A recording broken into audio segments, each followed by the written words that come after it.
What's up, everybody? It is Party with Pete. Happy Thursday morning. If you are just tuning in, it is just after 11 o'clock here on the East Coast, which means it is time to get this party started. David, you were right, or was it Carl in the chat? I did have to run and get my beverages. Today, we are drinking, I had to start with a strong drink, and I will tell you guys why in a minute. But I got a little margarita right here, a little 1800. Why not kick off a Thursday with a little margarita action? So cheers to everyone watching. And it is time to bring in the better half of this show. I'm just here to be the big red-faced monster. Allison is joining me, and today is her birthday. Happy birthday, Allison. Woo! I wish I had that music on in the background during this.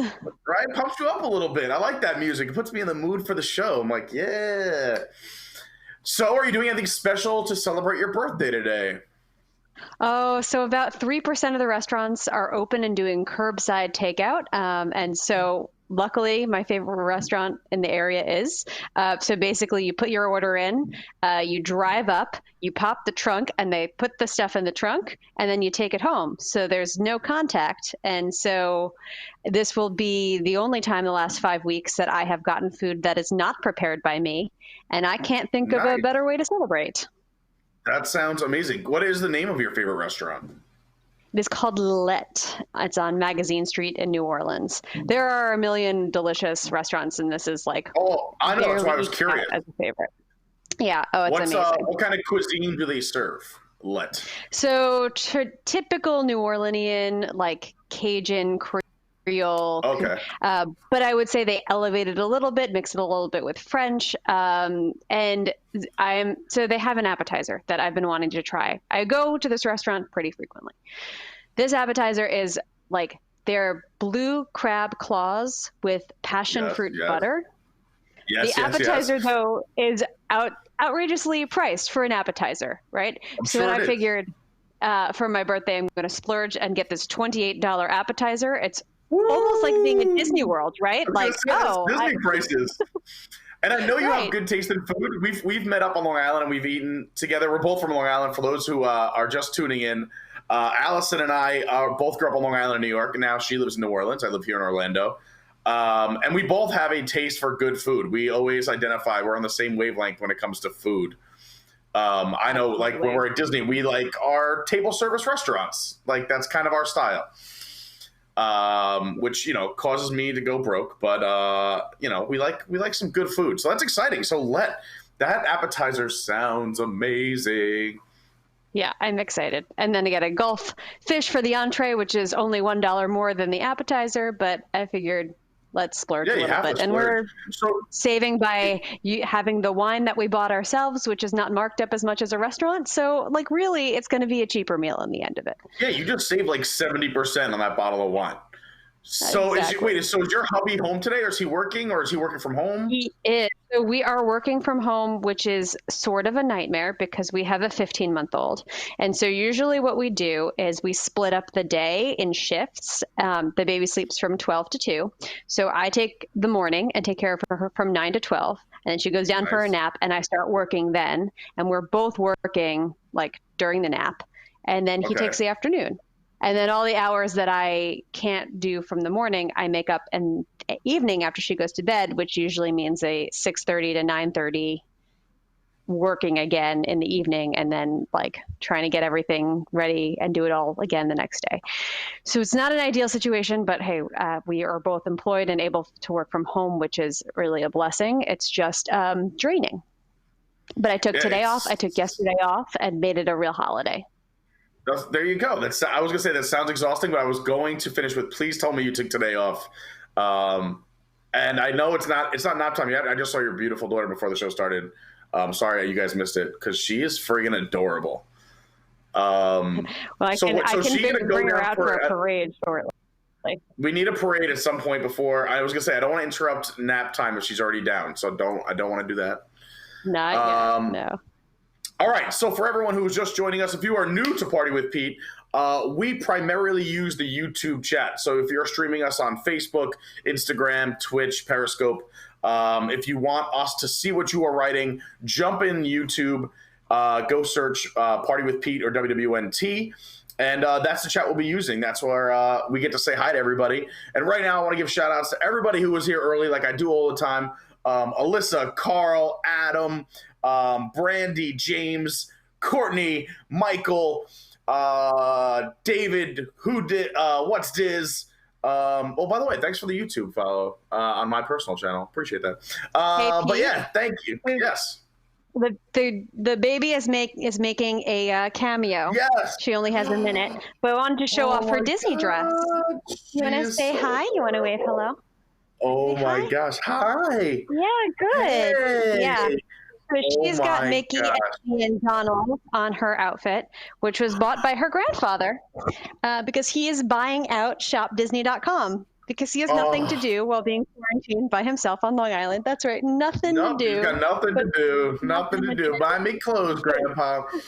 So buy Avon some clothes. No. No. It's fine. It's cool. I get all this attention. That's what I'm worried about too. Or it's like our kids, especially young children, like after the quarantine is over, going to be used to this much attention. Like I feel like everyone's got multiple parents home now, and they get to hang out with mom and dad and rip off your headset. Well, weirdly, I think it's going to be harder on the dog, because the dog is now used to having everyone home. She is normally at this like amazing loving daycare where she has multiple like adults and friends taking care of her all day long. And so there's actually a lot less stimulation at home, and we're struggling to replicate that. And I know she misses it because she hates the car seat, but every morning she goes over to the car seat and tries to pull it down saying like, can we please go somewhere today? Yeah, that's my friend. Yeah. She's a lot like me. Like Lauren won't let me out of the house, and I just want to leave. I look for excuses, and I know I shouldn't. I know we're locked down. I'm really trying my best, but like once every 3 days, I'm like, I got to go to the supermarket. I'll wear gloves and a mask. I just have to get out of the house. So I identify with your daughter of wanting to leave. I miss my friends. All right, so I'm going to run through the chat. Anyone who has questions early, we'll take care of them now. As you guys know, the format is very loose here at Party with Pete. We're going to hit some news, and we have a very fun show planned. But let's start with the chat. Let's say hi. Nice to see you guys again from all over the world checking in, so thank you so much. I now know where most of you live from now doing this a few weeks in a row. So I know we have some people over in the UK, South America, all across the country. Thank you for waking up early, by the way, on the West Coast. You guys are awesome. Again, it's never too late to start. I should say happy hour. Can I say happy hour? But it just turned 5 o'clock. You guys know what that means. Over in Brussels, Prague, Copenhagen, Cairo, Berlin, Frankfurt, Budapest, Rome. So now you all have an excuse to drink. Or if you're in Madrid, if you're in Spain. 5 o'clock go somewhere. ahead. It's 5 o'clock. Right now, and obviously here on the West Coast, like I said, it's 11 a.m., but we're in quarantine time, so there are no laws. All right, let's see. Take some more. I'm going to take some quick questions, and then we're going to jump right in. Okay, so I'm just going to address this because this is in the chat. Cat Cressida. So as you guys saw in our graphics, and as I promoted on Eric's show, or both Eric shows, Eric Morin and Eric Wolf, both great shows if you want to watch those. Those are Wednesday and Saturday mornings. I was on Park Center last night with Allison. We're going to get to that too because we had some technical difficulties last night. But I've been promoting the show, obviously, and Cat Cressida, who does a bunch of voiceover work for Disney, was supposed to be on, and she's not today. I don't want to get into it too much. You guys all know me out there if you are familiar with me through WDWNT or just through the show. I'm a fun person. I'm easygoing. I like to have a good time, but I do put work in. And with the Cat Cressida interview, we had spent a ton of time going back and forth, talking on the phone to her assistant, to Cat herself, to her team, lots of emails back and forth to either her manager and then her agent or her assistant or her. It has been, and this has been going on for the last 10 days. So I thought we were all set up and good to go this week, but apparently something came up or there was a miscommunication. But she's not on the show today. They asked if she could be on a future date. I'm not sure if that's going to happen or not yet. But I am sincerely sorry to all of you who are tuning in, looking forward to the Cat Cressida interview, because I was looking forward to it as well. And she had a very interesting life story. Her father was, she grew up around Imagineering because her father worked for Disney on the West Coast in the 60s and 70s. She obviously did a bunch of voiceover work. She had she had beaten cancer, had facial reconstruction surgery, had to teach herself how to speak again, and then went back into voiceover work. So very intriguing stuff. And I have no hard feelings. I try not to hold any grudges, but it's been an exhausting process, and it's just a shame she's not on with us today. So if you want to go look up her stuff, feel free. I think it's catcressida.com. Who knows? Maybe you should be on in the future. I just need I think I'm just going to take some time before going back and going through that again as well, because I also did a bunch of research. I like to do a lot of research before guests come on, so many hours of the last 10 days between phone calls, late night. She's on the West Coast, so like 3 a.m. phone calls. So I hope you guys are picking up what I'm putting down. But my apologies to you as an audience, and we're still going to have a great show. On today's show, just so you guys kind of have a recap, we're going to talk a quick recap of some of the news that has happened this week. We're going to talk, obviously, you guys know I love the Tiger King. We're going to talk Tiger King. And I got to interview this week two of the crazy cast. Well, they're real people. It's not like a TV show. But I got to interview Jeff and Lauren Lowe from the show, who were two of the principal characters on Tiger King. So we're going to show you a quick clip of that today and talk about it, because I asked them some Disney questions as well. I always ask you, but you please feel free to email me, Pete at WDWNT.com, if you have any questions, suggestions, comments for this show or anything I do across the network here. And I got a question. I got a few this week, and there's one I really liked. So we're talking, we always talk drinking at Disney and bars and restaurants and where to hang out. But someone said, what are some of your tips for the hangover at Disney? The next day, you got to wake up, you got to rope drop. So we're going to talk hangover tips and how to prepare the night before and the next day. And then our featured conversation today, and we have other people jumping in a little bit later, is we're going to build a bar or build a lounge or build a restaurant. But we're going to find out what our panel thinks should be the next lounge built somewhere on property. I need a location. I need a theme. I need to know what IPs are going in, and then what kind of drinks you want to serve. So that is everything we're going to cover today. But let's start. Last night on Park Center, Allison was on the show with me, and we had technical difficulties. So I never got to hear your piece. And if anyone who missed Park Center, then now you get the news again today really quick. There were two big stories that we talked about last night. And the first one being Bob and Bob. Bob Chapek and Bob Iger. Bob Chapek, we had a few stories this week come out. One was that Chapek got voted on to the board of directors, which is pretty standard. Two is that Bob Iger might be taking over CEO roles or is not taking CEO roles, but he's stepping in somehow through back-end chats and blue jean phone calls. And also is Chapek doing a good job in all this? So I got to speak about it last night. I'll let you go first, and then I'll throw in my little 2 cents. But what do you think about all this? You are the legal genius here. What's going on with Bob and Bob? Oh, I was dying to talk about this, and I was so sad I was having tech issues last night. So I'm super glad I can share about it here. And there's no buzzer here, so I could just keep going. Take your time. But yeah, let's not overstate my legal abilities, but I did have to study a little bit about corporations and corporate structure, and I understand a little bit about the role of a CEO. And the role of a CEO, someone who's leading the company, is to create a future vision, lay out the 5-10-year plan. So you would think that would be what Bob Chapek is doing right now.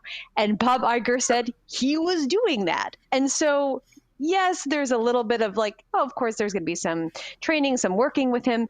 But his new title is creative executive, whatever. Creative executives are not the ones with the long range planning. That's just not usually what happens. And this isn't the first time where I've been he's doing what now? Because just 7 days ago, he was like, oh, we're talking about what entrance to the park is going to look like and what the queuing and maybe taking people's temperatures to make sure they don't have fevers before they enter the park because we got to make people feel comfortable. And I was like, why is Bob Iger talking about this. This is not his job anymore. But it does give fans a warm, fuzzy feeling that he may be still helping to drive things. But that's really why people in the fan community reacted in that way. He's taking on responsibilities that are not commensurate with his current title and really go beyond just helping the new guy get his sea legs. And a lot of that is because we're in unprecedented times and it's expected, but it is no less remarkable. Yeah, I literally, I know you glitched out last night. I said almost the same thing, not as eloquently because I'm me, but I said, like, how great is it for Iger to literally like have, I mean, I say no responsibility, but he has responsibility, but like to give yourself the title of like creative, like you said, creative director or overseeing creative, responsibilities, whatever it is. It's like the dream job. Like, I'm just gonna jump in and do what I want. Like, oh, I like this color over here. Like he just walks. He gets the one who like designs everything. No, I don't like that. I like this. And then what I was talking about last night is that with this whole COVID crisis, is that there's no lose for him. Like, he got out at the right time. It might come back one day. Like, maybe he knew something and he'll get blowback then. But he got out at the perfect time, and now he's like, whether he's stepping in or not stepping in, if nothing gets done, people are going to blame Chapek. He's the CEO. And if things do get better and Disney starts turning this around and they start doing the right thing with this, that, or the other thing, or they get back on track sooner than economists predict, then they can say, well, Iger stepped back in May. So it probably was Iger who turned it back around when Chapek wasn't doing anything. So this is a no lose for him. I think Iger, I mean, is he a genius, or I don't know, is he a terrible person for knowing something and leaving on time? Who knows?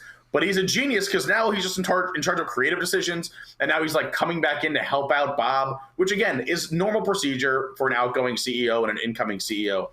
But with this whole COVID crisis, I feel like Bob can't do any wrong. If it's something good happens, people are going to say, thanks, Iger. If something bad happens, they're going to be like, this is Chapek being Chapek. And I really feel like Chapek might be the fall guy for whatever happens over the next, let's call it 12-month period starting from, March. Yeah. So we'll see. It's being set up already. I heard you say that and I was like, that's exactly what I was thinking, because like he's a genius. He steps away, and the rumor at the time was like, oh, he knows there's going to be a dip in the stock market because a pandemic is coming. And so we might as well just suffer that out here and kind of cloud the reasons, even though there would be a dip just by his stepping back, regardless of who the replacement is, but especially because it's Bob Chapek. And then he's like, I'm going to step away from owning any responsibility that could have like negative personal blowback. Like when he sent the email to all of the staff at Disney and was like, oh, I don't remember saying that downsizing was on the table, but even if downsizing will happen, which, I don't know that I said it, didn't deny saying it, but said, I don't remember saying it.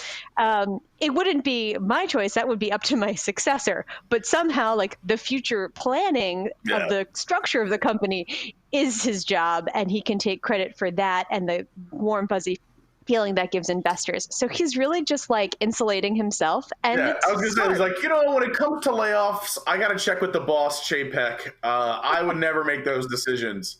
But I'm thinking this go-away green would look great on this side of the parking lot, and maybe bring in some lush greenery over here. He has all the fun stuff. He is literally like the fun parent. If there's two of them, whether it's mom or dad or dad and dad or mom and mom, whatever they are, the relationship, he is now the cool parent that gets to do all the fun stuff, and the other one's like, oh, can we go spend money on this? And he's like, no, we have no money. We're broke. We're going on camping trips from now on. That's what happened in my childhood. You just gave me an image of what it would be like to be married to Bob Iger type, and I'm like, oh, what a nightmare. You're always the bad guy. Oh, yeah. Mom's enforcing bedtime. His wife, Willow, is like, and I think that's how they make it work, is busy in her own right, so busy that I think they never see each other. Like, even in his book, and I think it's his second marriage, and I think it's her second, or it might be even her first, but like she has a full-blown career that like she never saw him. And even he was like, I have to move to the West Coast. Oh, I'm moving back to the East Coast. Oh, I'm moving to the West Coast, as he jumped through the rankings at ABC and then Capitol and the whole nine, then the Disney company. But yeah, you're right. Like I wonder what it's like at home between those two, and his children, he has sons. Yeah. The other story, which I'm curious, I wanted your opinion on. I really enjoy your opinions. Is the other story I asked Ben to put on the show was that Netflix was now, as of last night, valued higher than the Walt Disney Company. And their shares have always been higher. They traded like 400 and change or something like that, and Disney trades are a little over 100. But the overall market cap, Netflix surpassed Disney for the first time yesterday, which blew my mind. And I'll get into that afterwards. But what are your thoughts? I'm curious. It blew my mind too. I get the push notifications. I don't know if you are all using the WDWNT app on your phones, but Yes. It is great because I get the push notifications all day long. Let's do a quick commercial for the app. If you don't have the app, and I'm not just saying this because I work here, and like obviously I always push wigs, and I'll talk about wigs later on, but the app really is handy because it does pop up when something big happens, and like I want to be in the know, and I'm sure you get this too, but amongst my non-Disney group of friends, if something hits the news, they all text me and they're like, is this true? Or when's Disney reopening? Or, oh, I heard this. So like to have the app, and I'm sure everyone watching, get the app. And it's like quick little news stories. We don't write paragraphs and paragraphs. We don't do, we have editorials and whatnot, but our news is concise. It's brilliant. The app is fantastic. And it also has end tunes. So if you're ever missing Disney, you could listen to WDWN tunes through the app, which I love doing in the car all the time. It always puts me in a happy place. But anyway, commercial complete. I'm sorry I interrupted. Yeah, no, I want to push it a little bit more too before I get further because 2 years ago my life was very different. I was checking multiple times on the website to see if there were new stories, and now like in real time it pops up on my phone, and that's really exciting. So this was one I'm preparing food in the kitchen, and I see that it light up on my phone, and instantly I look and I'm like, my husband's like, what's the matter? And I was like, Netflix has a higher valuation than Disney. What? And he was like, what? This doesn't make sense. Yeah. And then it devolved into like looking up which companies had the highest valuation in the country. Number one is Microsoft, which I guess is obvious, but we had some fun guessing. But it was really a shock to me because that Netflix is not a company with any kind of diversification. Right? Like they do one thing, they do it really well, and they're really good at predicting market demands and how things are going to change, and how other pressures from other pieces of the market are going to mean that they have to innovate a little bit more. But they're innovating in this really narrow avenue, and Disney has stuff like in all sorts of entertainment, in the theme parks, in television, in movies, in also streaming. And so the idea that Netflix has a higher valuation is either Netflix is overvalued or Disney is really like a little bit undervalued, which is kind of shocking too, because that company is worth so much money. Yeah, I totally agree with you 100%. And that's what I was saying on Park Center last night, and I'm sorry for those who watched, and those who didn't, here you go. And if you watched, I want to give you a little bit of a deeper dive, but is, like you said, is that they do one thing really well, streaming. And I said, like, what happens if you lost the internet? Like, then what would Netflix do? Go back to mailing DVDs? Like, and no one has a DVD player. So, like, they're completely reliable on one thing. And right now we're going through this pandemic, and, not to be a Debbie Downer, and we're going to move on quick, but like, if we did have other like bio attacks in the future or something like that, but there could be easily internet attacks. If we lost internet or a web attack or someone went after servers, Netflix would be wiped out clean. Disney is so diversified, and now Netflix is a streaming service. Disney has a streaming service with 50 million subscribers, and I think Netflix is around 200 million. So Disney's already, in less than a year, caught up 25% of the way to an established company that has been around over a decade. And now they also have all this real estate they own, the parks, the IP that goes back 100 years. Netflix just started producing their own content instead of borrowing and leasing it from other people. So like the fact that Netflix is trading and has a higher market cap than Disney, like you said, like Disney's all over the world, real estate, IP, just the amount of tangible assets that Netflix doesn't have compared to what Disney has is just blows my mind.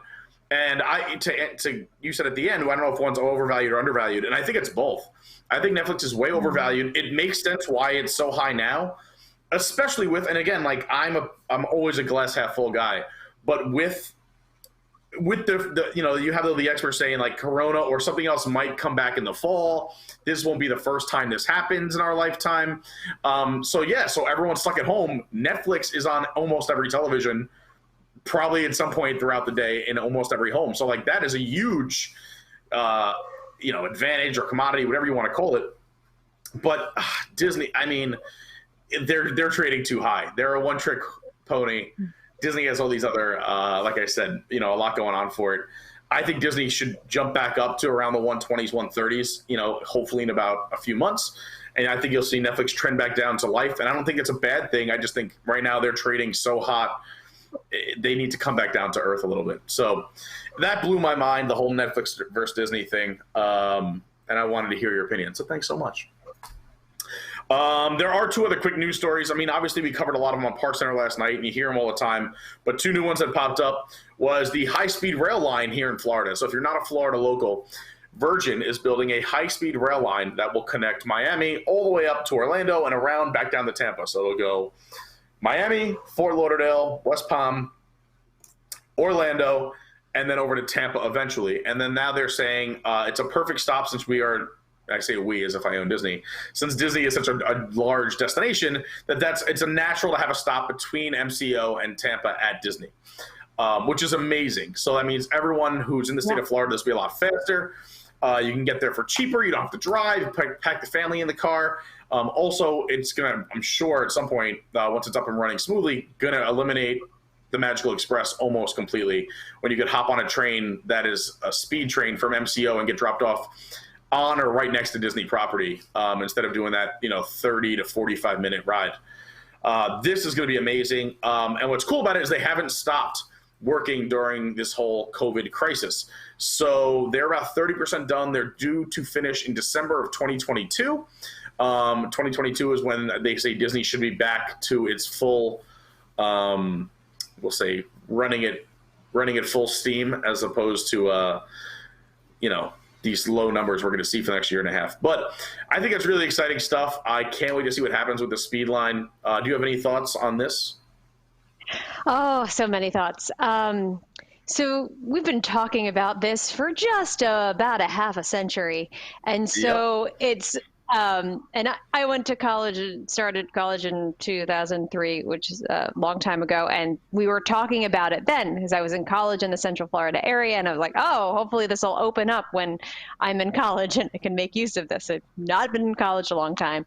But it actually is happening finally. We Americans get it done. It may take us half a century, but we get it done eventually. And I think, this is just going to be great. It's going to eliminate the need for the Magical Express. People don't love bus rides. This is much, much more comfortable. It's going to bring more people in from Miami. Miami's not physically that far from Disney, but it is a 4.5 or 5 hour drive, and that's a lot. And we've got Jess down there in Miami, and she loves to come up. I feel like this is going to increase the amount of time she's able to come up and visit. Oh, we're going to see Jess all the time. I'm just going to start charging her rent in my spare bedroom and be like, this is Jessica's bedroom, everyone. She leaves money in the drawer.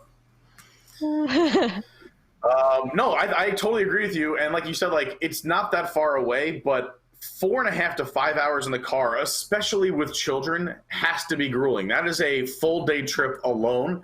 And if you cannot be driving or be on a train, and even if it's, just shaves a little bit of time, but you're not driving, you have that ease, and you can entertain the children no matter how old they are, whether they're toddlers or they're young kids, and play games with them and be interactive, that time goes so much faster than driving a car, packing it all up.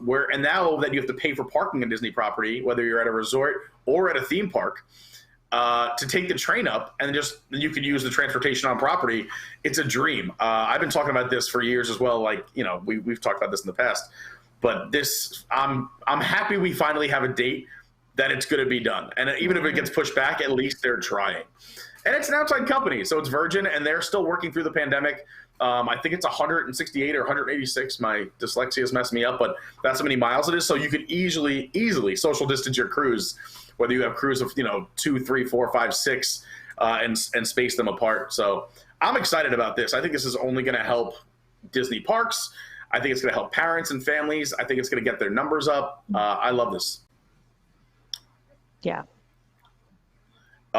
Jess was in the chat. By the way, everyone loves your child. Or I don't know if this is for your child or you, but someone says she has great hair. So it could be you. I'm going to say you have great hair. Yeah. She has, Avon has very little hair, but it's coming in. It's a little bit like a mullet, like an 80s rocker now. It'll come in eventually. I love that look though. Like that. Oh God, I love. This is gonna come out way the wrong way, but I was gonna say I love babies, or I love children, but I really do. I'm such a you're great baby with kids. person. People make jokes all the time. We were at the Tune In Lounge right before the parks closed. I was with my buddy Josh. Hey, what's up, Eric Morton? Good morning. Lunch break. I have an hour. All right, sweet. We're just having fun. We're telling some stories. So you were there the following day or the day before, I forget, but you know my buddy Josh from Attractions too. Yep. I'm talking about the day we were sitting at the Tune In Lounge, and he has a young child who's just about a year old, and there was this other couple. We did not know them at all, but they're sitting over here, and they have another young child. They're bouncing on their lap. We're all sitting around the bar. So we got to talking, and then the father just like looking around on where to put this child, and we had talked. Literally just met this guy at the Tune In Lounge 20 minutes prior, and he's like, "You want to hold her?" And I'm like, "Okay." And he's like, so I'm like, "Yeah, we're having fun," and you know, she's laughing and smiling.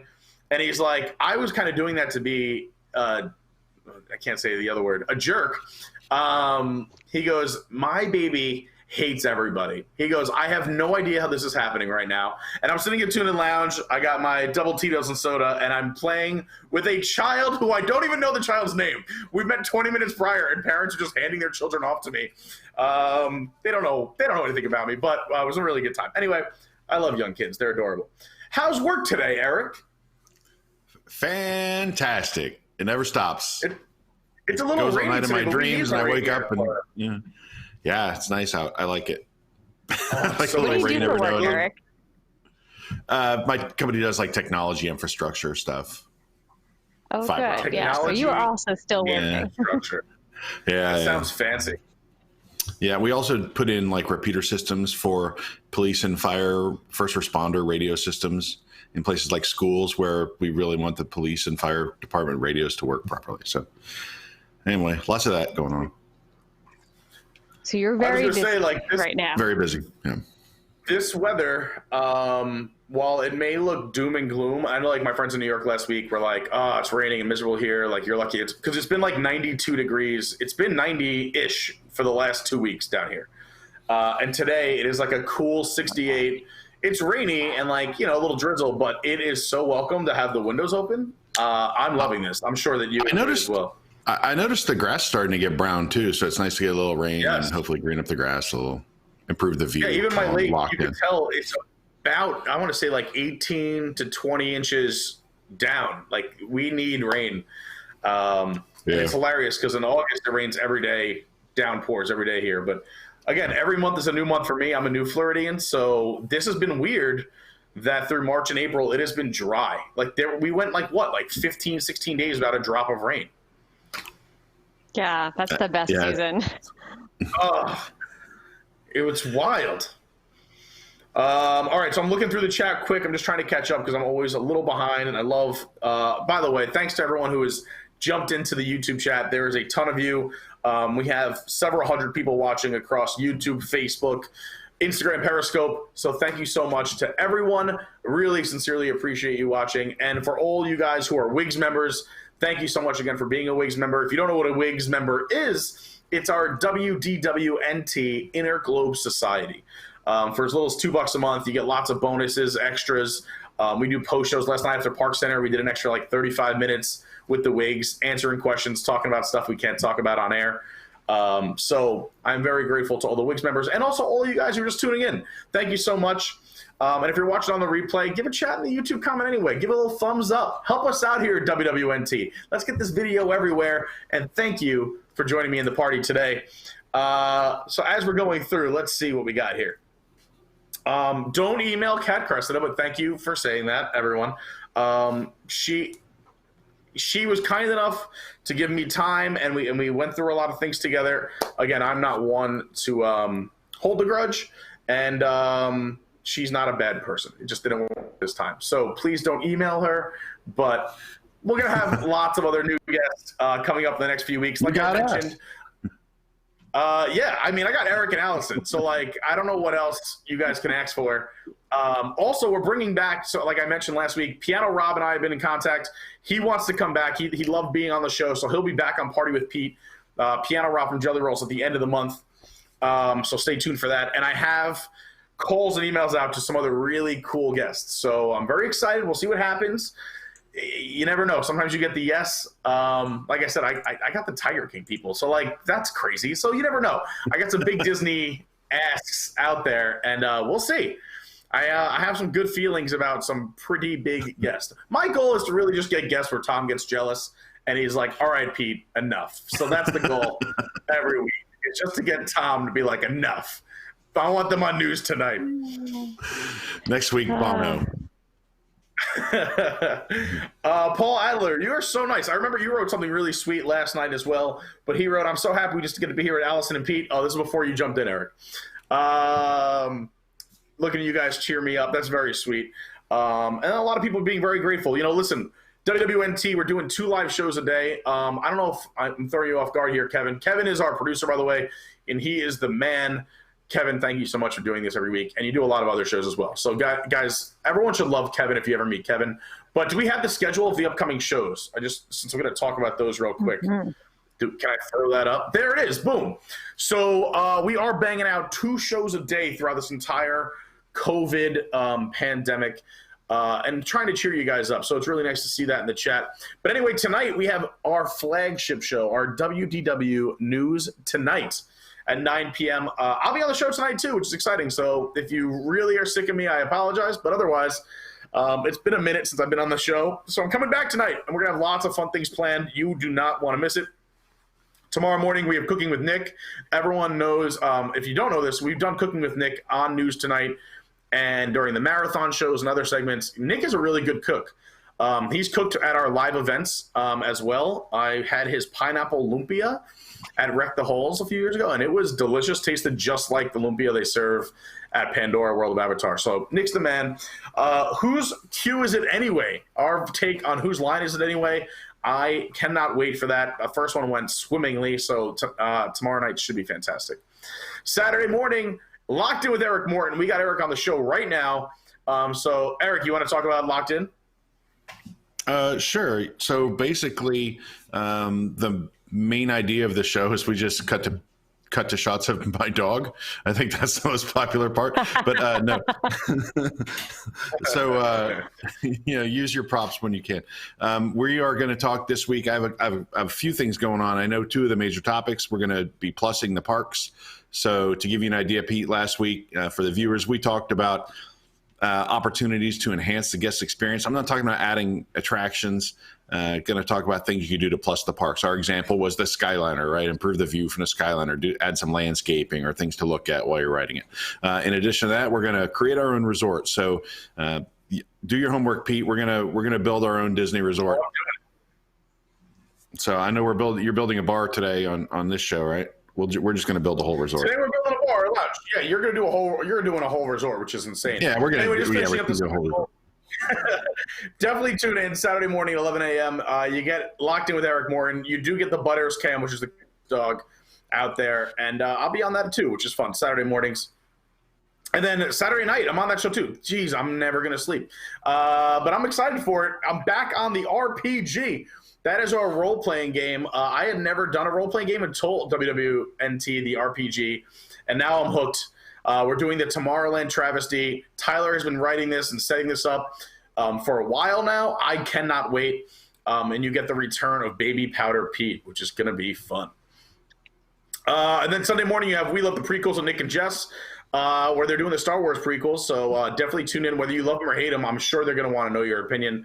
That's going to be a great show. And then Sunday night, we just brought it back, but it has been extremely popular. The numbers are so high. Pressing Issues at 8 o'clock, where we take a deep dive into what's going on around the Walt Disney Company and parks. And Jason Diffendahl, our very own Jason, hosts that with, and I like to call that Kevin's baby, because Kevin never gets enough credit. And Kevin is here on this show, but he is our voice of God. So, Kevin, Thank you. And thanks for bringing back pressing issues, Kevin. I know that was you, and you're the man. Hey, all right. And just a quick correction. Whose queue is at 9:30 on Friday? We'll be updating the graphic, but that is 9:30. Okay, we'll get there a little early. Have a few drinks. It's Friday night, 9:30. 9 o'clock gets people in the chat talking, having a good time. What were you going to say, Eric? I'm sorry. Tell me about the RPG, because I know we have it, but for those people that don't know, how does this work? Are you supposed to be prepared when you tune into this episode? Are you supposed to have done some research already or started playing, or this is kicking off some sort of new adventure? So, how does this work? If you are a viewer, you don't have to do anything. You can just watch and enjoy the madness. If you are one of the players in the game, which it's usually our staff members and sometimes other people jump in as well, Tyler runs the whole thing. So I don't know the back end. I just know being a player in the game. They let me on during a marathon show either this year or the year before. I forget how long we've been doing RPG. But yeah, it's like any other role-playing game. You have to come in with a character. And that character, you kind of learn things about the character as you go, which was a lot of fun for me, being like an improv and theater person. And then that carries over throughout all these RPG games and scenarios. So our first one was at the Haunted Mansion, and then relationships start to form. And then, like in any role-playing game, and this is, again, a lot of imagination and Disney behind it. So you might have a special power. You might have the ability to read thoughts. You might be able to have this or that, the other thing. And then you work as a team with the other players to solve whatever problem is that week. It is hysterical. It's a lot of fun. In one of the games we did, like in the first episode we did Haunted Mansion, my character, we found out that episode used to have a relationship with Constance Hatchaway. So I didn't like being in the Haunted Mansion because my ex was there. And then that circles right back around to your guest today. I know. We just talked about that today. Yeah. Yeah, we're not going to talk about that. But but then Buzzy, we did an episode on Finding Buzzy, and we were in there, and like Baby Powder Pete happened to have some baby powder to dust for fingerprints. So like it's very fun to see how it develops and see other characters in the game and how they interact. So it's a lot of fun. It's hard to describe because you don't know what's going to happen. The only person who knows the basic outline is Tyler. We just show up and he says, "You're here. Your goal is this. Go." And that is how the RPG works. And then how the things that happen is we roll a multi-sided die like in other RPG games or role-playing games, and that'll determine how you roll what happens in those scenarios. Whether you make you want to go through this way, well, roll a dice. You want to go through this way, and then you see what happens. So it's a lot of fun.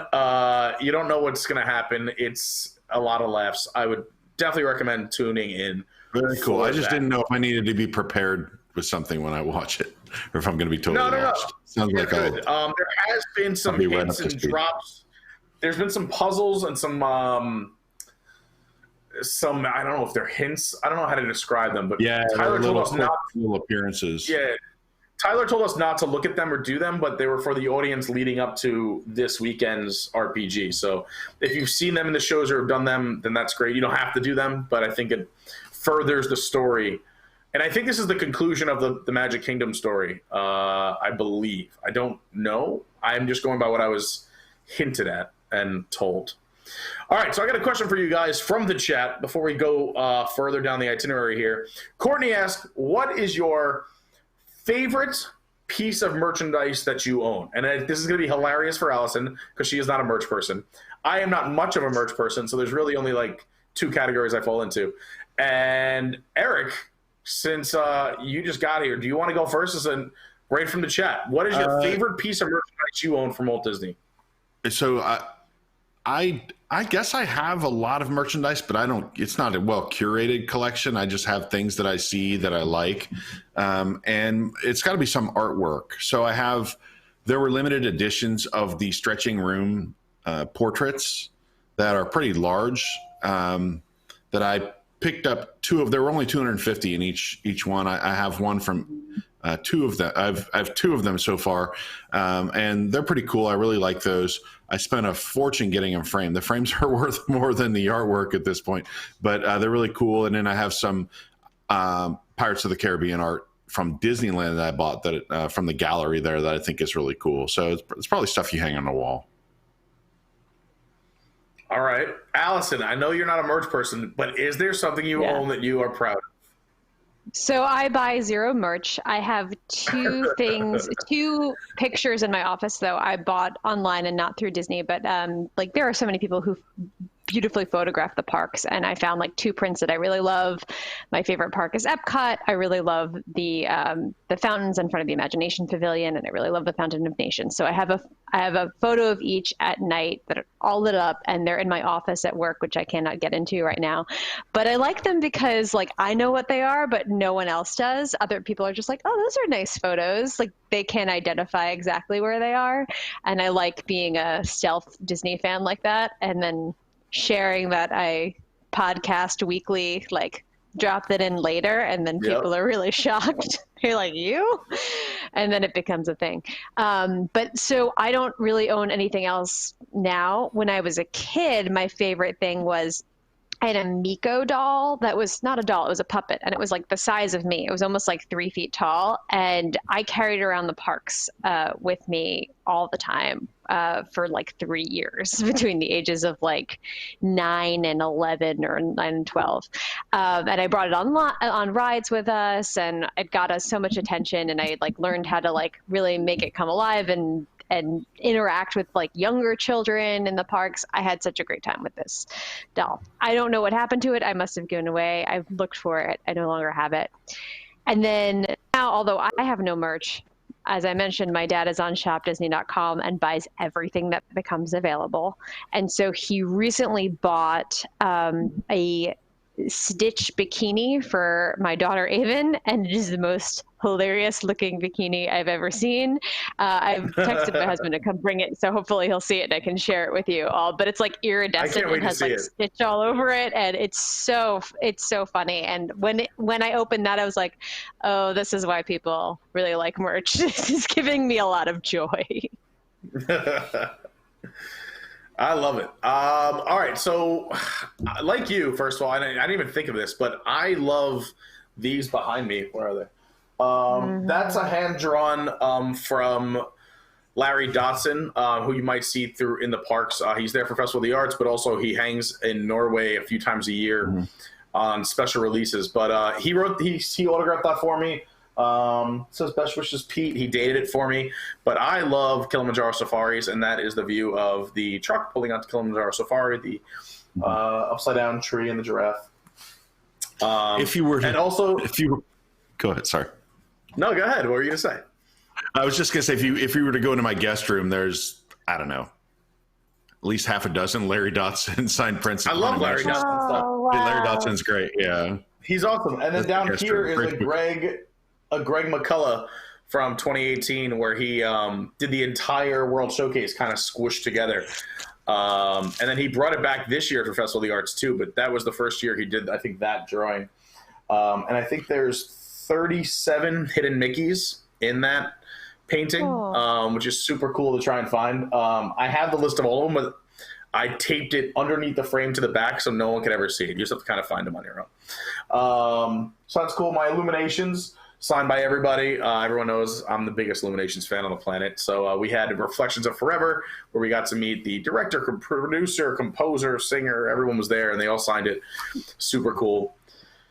But regular merch, I would just say, like, I don't really collect merch. I don't really do any of that stuff except for Magic Bands. And they have to, my friends tease me, I don't just do regular Magic Bands. If they don't come in a box, they're not special enough for me. So a little bougie. I just pulled this out. I just pulled this out because this commemorates a month ago. Today was the last day the parks were open. Is that right? Oh, yeah. We were there together. Wow. And Pete and I stood. I don't do Magic Bands, but Pete did. So I was like, okay. So there was a special pass holder Magic Band for Flower and Garden. Yeah. With that was the first day it was available, and it was the last day the parks were open. Yeah. So there was only like 2,000. Yeah. So there's only 2,000 of them. They released them that day. And so they're probably all gone, and it's kind of a cool it's kind of a cool collectible only because that was the last time the parks were open. So they were only for sale on that day, the last day. And I will say it was interesting. A lot of people said you went to the parks on the last day, and I thought about it a lot. We went, and really people were observing social distancing. We were standing 6 feet behind people in line, and it was I never felt cramped or crowded at all that day. But But we had hand washing stations. We were having fun. Yeah. I have a video I have to make, actually. I think it's halfway done. I started editing it. Our last day at Disney before it closed, and you guys were in it a bunch because we were hanging out. But there were hand washing stations, and we were pumping it with our feet and washing our hands. Yeah, it wasn't that crowded until that night I went to Magic Kingdom. You were on the other side of the crowd. That was a little crowded. Mm-hmm. But besides that, we practiced those. I felt like we hung back. I hung back far enough that I at no point felt like I'm super close to people. And then I saw the pictures, and I can see where you can look at that picture and go, man, look at that mass of humanity. But I bet if you showed it from the air, it wouldn't seem so dense. It was people were closer than they should have been, but I was way back down Main Street where I had plenty of room to spread my wings out, but I didn't feel it was. I think the picture makes it look more crowded than it was. If you showed a picture of like an average day at the Magic Kingdom during the fireworks, I think you'd see that there were more people. It was more densely populated than it should have been. But I think it looks worse than it actually was. There are a couple of reasons too, I think, for the reaction. And like one is like the angle, like two is like, it's like right after the fireworks. So when you have as many people exiting at the same time, that's not what the whole day looked like. But the other thing was like, at that point, like I'd been on lockdown for a week. And so for those of us in places in the country where we hadn't left our house and seen another person for a week, it was jarring to see like a theme park at all. So the reaction is more, it's, every state has had different level of testing and a different level of like identifying what's going on. Florida seems like it's been behind in so many ways, and definitely like, I don't blame Disney primarily for this. Like we still have the WWE open in Florida. So like there's a problem. In the States. Yeah. They can't have fans, but they can wrestle. One thing that I will just say is, now this is maybe over a week ago, but you see these articles come out where they use smartphone data that scrubbed of individual, identifying stuff, but it kind of showed how are people doing with social distancing. And in Florida, I think as a state got like a B. But Orange County had an A. Orange County, people were doing a good job. So when you consider that Orange County is primarily tourist attractions and places where there's lots of people, that's actually pretty good. That people have been observing it for the most part. I've seen a lot of places where people aren't. I have friends in other parts of the country. But Orange County, considering how densely populated we are and considering how much tourism comes through here, and considering we had something like 7 or 9 TSA agents at Orlando International Airport that had COVID-19, you would expect Orange County to be a lot worse off than it is. And it's, I would say not nearly as bad as probably a lot of people expected it would be. Yeah, that like infographic is so interesting because New Orleans is similar where we're like, we're at like a 97% have like C-staller movements. We're doing amazing. Then you look at the rest of the state and it's a complete disaster. So it's funny how some of the more densely populated areas have done a better job of locking down than the more rural areas. Yeah, although I would say that one factor they used, one of the metrics was like how many people are traveling more than like 2 miles. So in a more densely populated area, like I can walk to Publix from here, I can walk to the bar, I can walk to, there's all kinds of stuff within 2 miles of me. So maybe people are moving around within the 2 miles, but generally speaking, I think Orange County has done pretty well. And I would think Orange County would be one of the most hardest hit places since it's a global tourist destination. And obviously there's tragedies around us every day, but Orange County could be a lot worse off than it is. Orange County could be New York City. It could, but without all the people here, I mean, I was going to say Orange County has done a great job, and that was out of the get too. Like they've been ahead of the curve of our governor has been a little lax, I'd say. And Orange County has been very proactive. So that's a good thing. I just am now. We don't have a beach. That helps. Yeah, no beach. And I'm hoping after our 2 weeks here, I'm doing my 2-week quarantine. I'm hoping that everyone stayed somewhat home and safe for Easter. So I'm going to wait 2 weeks before getting too crazy because I'm assuming some people didn't follow those rules. But even in the grocery stores here, our Publix, like they have one-way aisles, so people can only go one way and space themselves 6 feet apart. Like everyone, the screens in front of their cash registers, they've been awesome at Publix. There's a person when you walk into the store wiping down every cart right in front of you, so you know it's been wiped, and then they hand it to you. And then as they get it from the parking lot, they bring it right back in. They've been very good here in Orange County. Listen, my guys, Publix, unlike your Publix, my Publix has the Soronas though. They got the Soronas back. They're not cold. I got them last night. I bought 2 cases last night. That's why today, because they're not cold yet, I'm on to my second drink. We're going with Natter Days, which is a throwback. This reminds me of my time hanging out in Savannah, Natty Georgia. Light. It's a Natter Day, so it's a strawberry lemonade. Hold on, let me show you here if I can. Oh, I see. It's strawberry lemonade Natty Light. It is not classy at all. It is not classy. But you're supposed to drink that in a lake, floating with a bendy. Exactly. straw, That's what reminds me of Savannah, like day drinking on a porch. Like throwing rocks. But for a Thursday morning before noon, it does the trick. I'll tell you that much. With that being said, it is just after noon, and we have a lot to talk about, but that was a lot of fun. Let's do a quick break now, Kevin, and then we'll come back in about 5 minutes, and we're going to jump into some of our topics that we want to talk about today. I got a big announcement for you guys coming up that I'm sure you'll be excited about. We got hangover tips at Disney. We're building a bar or a restaurant on Disney property, and we talk Tiger King. I interviewed Jeff and Lauren Lowe from Tiger King, and we're going to talk all about it, and I'm going to show you a clip. So stick around. I gotta go. Back. Oh, and Alice is leaving us. Allison, happy birthday. Yeah, thank you. Thank you for joining us. This party's for you today. Allison, you're the best. Yay. But stick around. You got to hear all the rest of that stuff. Oh, it's amazing. We're going to have more people pop in. Love you, Allison. Thank you so much. All right, guys, stick around. We will be right back. Bye. Something has stopped us now. I'll tell you how. We're gonna live on through it. Let's stay inside and spend our time taking things in stride. Good times aren't held at bay. Just stay away from the population and wash your hands to kill off those bacterial strands. Now we're trying to keep a little distance. It's for sure our best resistance to making things a whole lot worse. Come on, kids, let's all go down to the sink. Wash those grubby little hands of yours. 20 seconds. You never know, it might just save a life. Something has stopped us now, but don't you fret, it'll for sure get better. We'll soon be hand in hand, going down to Disneyland. Oh, won't that be so grand, though something has stopped us now. Ah-cha-cha.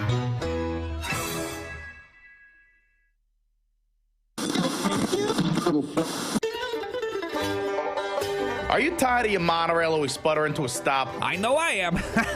You don't even have one. Of course I do. It's the rusted paperweight out in the garage. Well, if you're like me and my brother, you know how hard it can be to keep your monorail up and running, and that's why we're here to help you fix your monorail problems. So join us, Tick and Tack, the Patchett Brothers, for Monorail Talk every Saturday morning. And hear calls like this.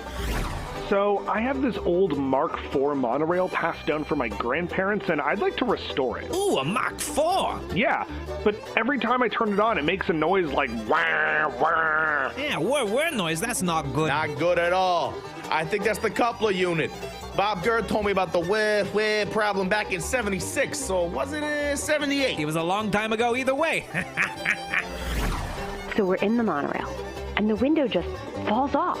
How's that even happen? What'd they do, secure it with super glue? More like crazy glue. But seriously, when it fell, did it hurt anyone? Just a college program cast member, I think. Well, they're a dime a dozen. A dime a dozen. Next caller is Bob from Burbank. Bob, welcome to Monorail Talk. How can we help you? Yeah, long-time listener, first-time caller. Let's say I had a fleet of Mark VI monorails. I'm just curious, how long can I get away with running them until they, I don't know, explode? They haven't already? I might agree with my brother on this, but that depends on how often you run them. Oh, all day? and every day. But fairly empty, I assume? Oh, heck no. To the gills with people. Just really full. Oh, boy. Oh, boy. In that case, time for a new fleet for sure. Anything else we could help you with? Well, what do you guys know about gondolas? So join us for Monorail Talk on your local public radio station. And remember, don't ride like my brother. And don't ride like my brother.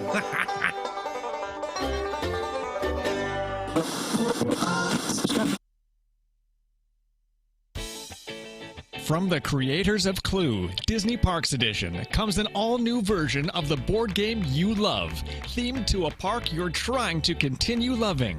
It's Sorry, the Epcot Edition, and whoa boy, do kids love it. Wowie, the whole board is themed to my favorite attractions from before I was born, and whatever is left of the park. How do we play? It's easy. Just roll the dice, move your piece, and draw one of the event cards. Spaceship Earth is getting redone. All right. With no sponsor, and it will be about storytelling. Sorry. Wait, so the card says sorry? What does that mean?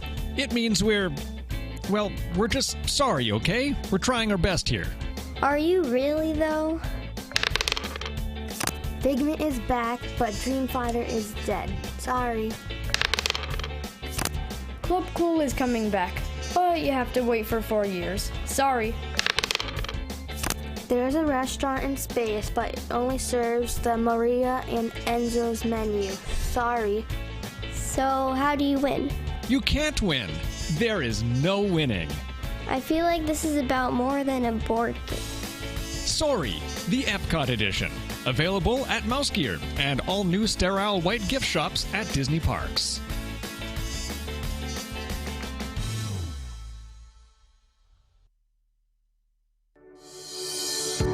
You finished Bob Iger's wonderful masterclass, but now it's time to get your doctorate in Disney management. Many people say that I suck, but you know what I always say? You can't spell success without suck. Meet your new instructor. One of the most important things for our company is that people connect with your product. But the key is everything is a product, and if they see it with their eyes, that's a connection. So everything I do connects people to our products. See how easy that is? We are connecting right now. Join the chairman of Walt Disney Parks and Resorts, Bob Chapek, as he teaches achieving profits and budget cutting. You must ask the right questions to figure out what people want. Like, how much can we raise the price of an ice cream bar? Do people want to pay $7.99 for blue milk? Can I make you pay to throw away garbage? Can you fit the Avengers haphazardly into a park about California? The answer is yes. Until it's no, and then I convince you that it's yes. Join Mr. Chapek as he takes you inside his own personal business practices. I'm going to cover a number of topics. How to cut the entertainment budget, how to cut the Imagineering budget, how to make shrimp gumbo, and I've got some amazing stories, like closing down the Great Movie Ride and definitely knowing when people weren't going to show up for Galaxy's Edge right away. I mean, I knew it. I told everybody. Follow Bob as he discusses his strategic philosophies for excellent theme park management. It's very simple. More Disney, more family, more shrimp gumbo. My name is Bob Chapek, and this is my masterclass.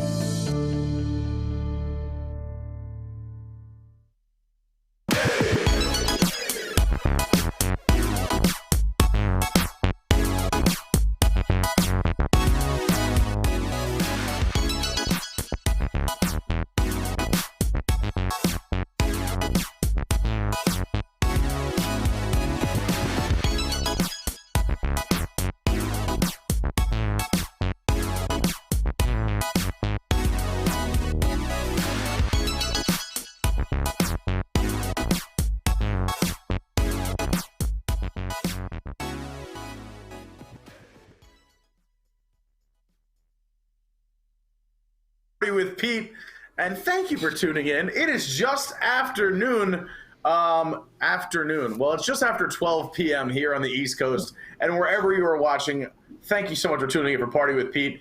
I know we have people right now watching in, the UK just turned 5 o'clock. Happy hour to you, my friend.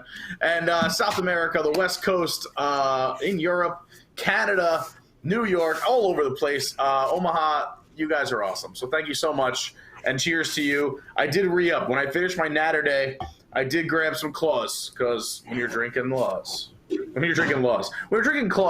there are no laws.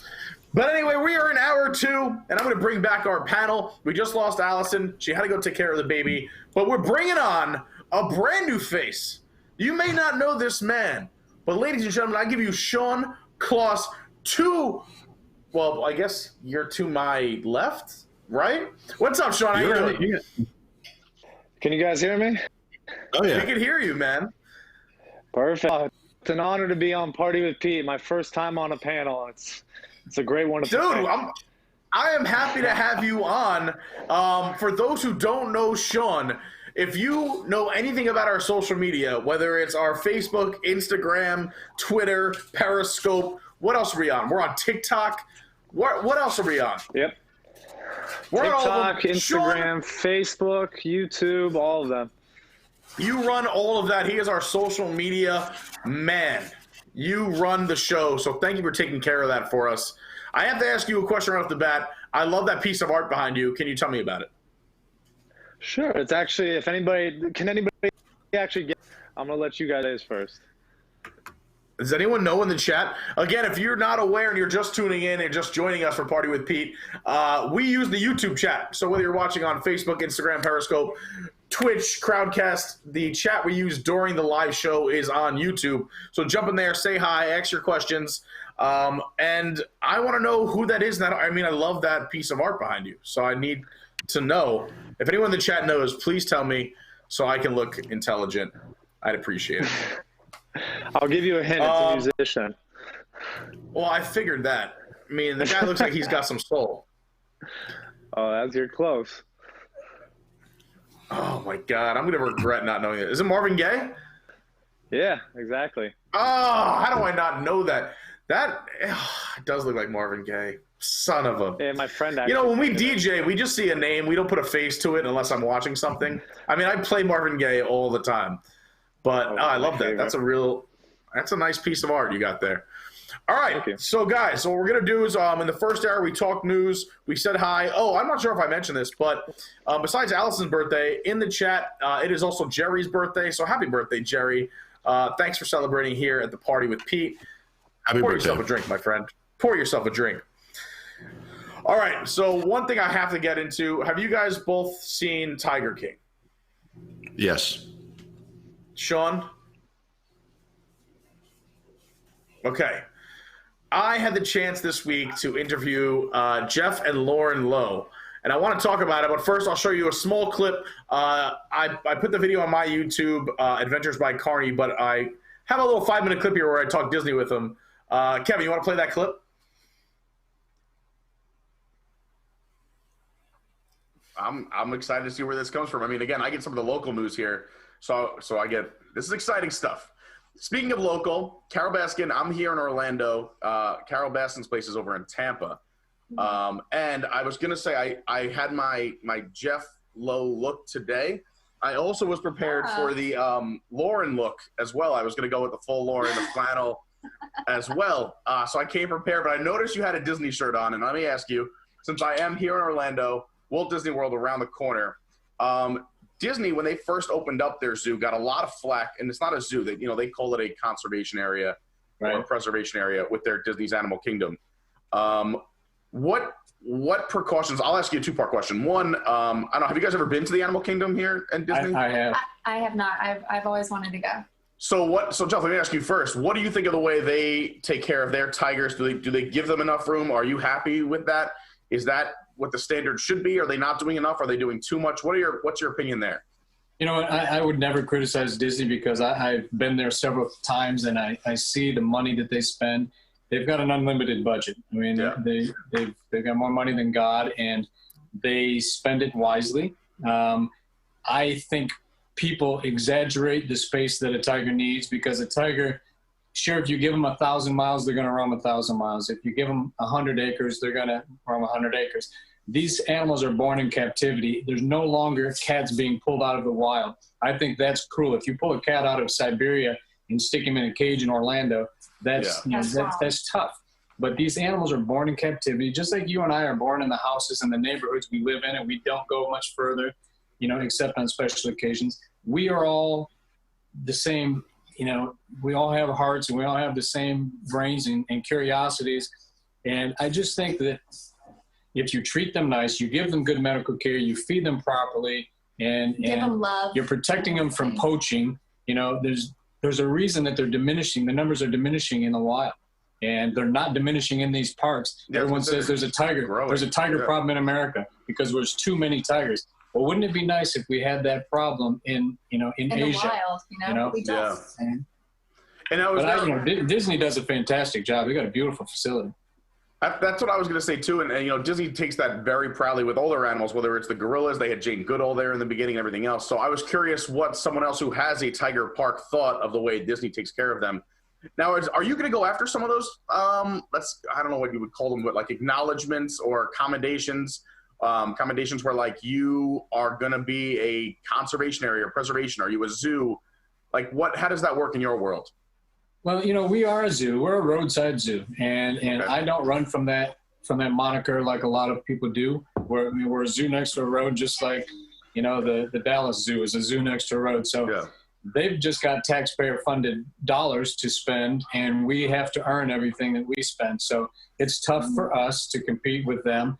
And I think what our advantage over them is you can walk up 3 feet from a tiger at our park.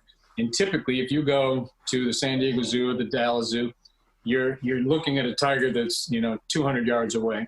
So I think a lot of people enjoy the fact that they can get so close to our animals that they even get peed on. The tigers will spray them. Yeah, people love that. I think that's what should be on the billboards. Come get peed on by a tiger. Exit 19. Past the McDonald's. Yeah. And we actually used to sell T-shirts that said "I got peed on by a tiger," because a couple people on every tour would get peed on by a tiger. Yeah, that's hysterical. Conservation is very important, and I would breed as many as I could breed if I thought that they could be released in the wild and survive. And I think it's ridiculous for groups like PETA to speak out against these facilities breeding. It's an endangered species. Why would you not want to repopulate as many as you possibly can, as long as they can be cared for? And if we could release them back into the wild, it would be amazing. It's just not practical. Yeah, the government won't allow it. So are you for regulation when it comes to tiger or anti-regulation? Because you don't want the roadside zoos like Joe Exotic, like you guys mentioned, where he's euthanizing tigers or not doing the right thing, they're not getting the right meals. So in one respect, are you pro-regulation? Also now with the way regulations are, where you can have tigers privately, are you kind of anti-regulation? Where do you fall on that scale? It's a tough dilemma for all of us, because I was a private owner when I was young, and my family owned a circus. So we had animals that were regulated, but right now, I don't want my neighbor. That's why we don't sell tigers to guys like you. If you wanted to come here and buy a tiger, Joe would have sold you a tiger for $2,000. Right. All right. Yeah, there might be some language in that part of the interview. But yeah, so I just wanted to show you a quick clip. I got to talk with them for a little over half an hour. I'm obsessed with Tiger King, so that's why I was excited about that. I don't condone, I should say, like anyone on that show. For that interview, I needed to make sure they stayed on with me for half an hour. So I'm a friendly person, and I don't want to say I agree with everything Jeff and Lauren Lowe convey. However, I thought that was super cool. Guys, what are your thoughts on Tiger King, and what do we think? Again, I posed the question there. I have a part B to it. Obviously we know Disney probably are we saying the best place for a tiger to be that's not in the wild? And what are your thoughts on Tiger King in general, or Jeff and Lauren? It's an open field here. Go nuts. I'm intrigued at the possibility of like the R. Kelly tiger attraction, where you just walk through, they're printing T-shirts so you can come get peed on by a tiger. I don't think Disney would ever do that. Oh, that's great. I love Tiger King just for the entertainment value of it. I mean, there's a lot of disturbing stuff in it, and knowing that until a couple of months ago a month ago lived like 1,000 feet from the big cat rescue in Tampa. Like, I never knew what went on there. I didn't know there was any drama or stories behind it. I just thought it was a place that rescued big cats. I had no idea this whole backstory would captivate the world on Netflix. Pretty cool, though. Sean? The Tiger King honestly caught me by surprise. When I first came across it on Netflix, and I just heard a few people, talking about it, and I was just like, what is this? Joe Exotic just on the front page of like Netflix. It was kind of intriguing, and what really captured my eye in the whole series was just how bizarre everything was. Like, everything that was just documented, and everything to this, like the whole thing burning down, the buildings, him trying to murder Carol Baskin out in Tampa, like his two husbands. There was just so many things going on that I just couldn't even believe that this was all even true. But it was, apparently, which would made it like such an appealing show. And I think it came out, at such a perfect time too, with, we were talking about Netflix earlier, everyone's at home and everyone's talking about this show. It was something that just hit the market at the right time and really was the most bizarre and things that I had never seen in my lifetime. I'm not sure about you guys, but it was a very interesting show on my point. Yeah, I was like I said. Go ahead, Eric. People are going to be disturbed by it. I mean, I was disturbed by it. As much as I was entertained by the characters in this thing, I don't know. It's kind of, it is disturbing. So I'm an animal. To do. I'm an animal lover, so that's why I pose that question to them too, because I think, animals not being in the wild hurts me, but also I like that. I'm a Disney lover too. I think that Disney does the best you can for animals. Going to zoos is tough for me. Unless it's like some kind of rescue effort where that animal wouldn't survive in the wild, then to me that's not that bad. It's also tough too because you can't take animals that are born in zoos and kind of bring them to the wild. It's a whole different ball game. But the show, the drama of the show, like I tell people, and it's a terrible analogy, but it's like watching a car accident. Like, you can't look away and you can't stop it. It just happens and it unfolds in front of you, and it gets crazier and crazier. And in that interview too, first of all, I asked him some ridiculous questions. If you want to go check out the whole thing, it's on my YouTube. But I asked him if he actually was Don Lewis. I asked him. He told me that Joe told him he had HIV and he was dying. That's why they came to the park. It's crazy. And then also, the day I interviewed him, he went to Broward County Sheriff's here in Florida and apparently gave them a bunch of info about where Carol Baskin's husband might be. And that was the morning I interviewed him. So it was crazy. It's still unfolding, which is insane and bizarre. I didn't like the bonus episode with Joel McHale. I thought he could really get into that. Yeah, he just kind of went around and interviewed some of the people from it, and it was not great. You don't really find that on anything.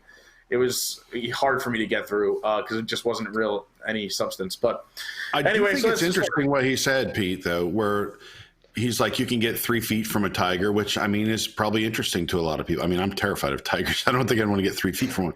But I think there are different ways that people handle these animals in captivity, and there's different ways you can go. As far as I can tell, Disney's philosophy is pretty much hands off. You just observe tigers in their and something that it simulates their natural environment. You observe them, you can see them. If they choose to get up close to where you are, you can see them. If not, you don't. I've also been to Busch Gardens in Tampa. Has they take really good care of their animals too, but they allow them to interact with humans a little bit, or they used to.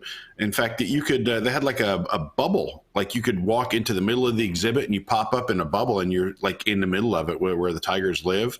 And I think they even had something where you could play tug of war with the tiger, where they had a wall that had a hole in it with a rope, and then kids could pull on one side and the tiger could pull on the other.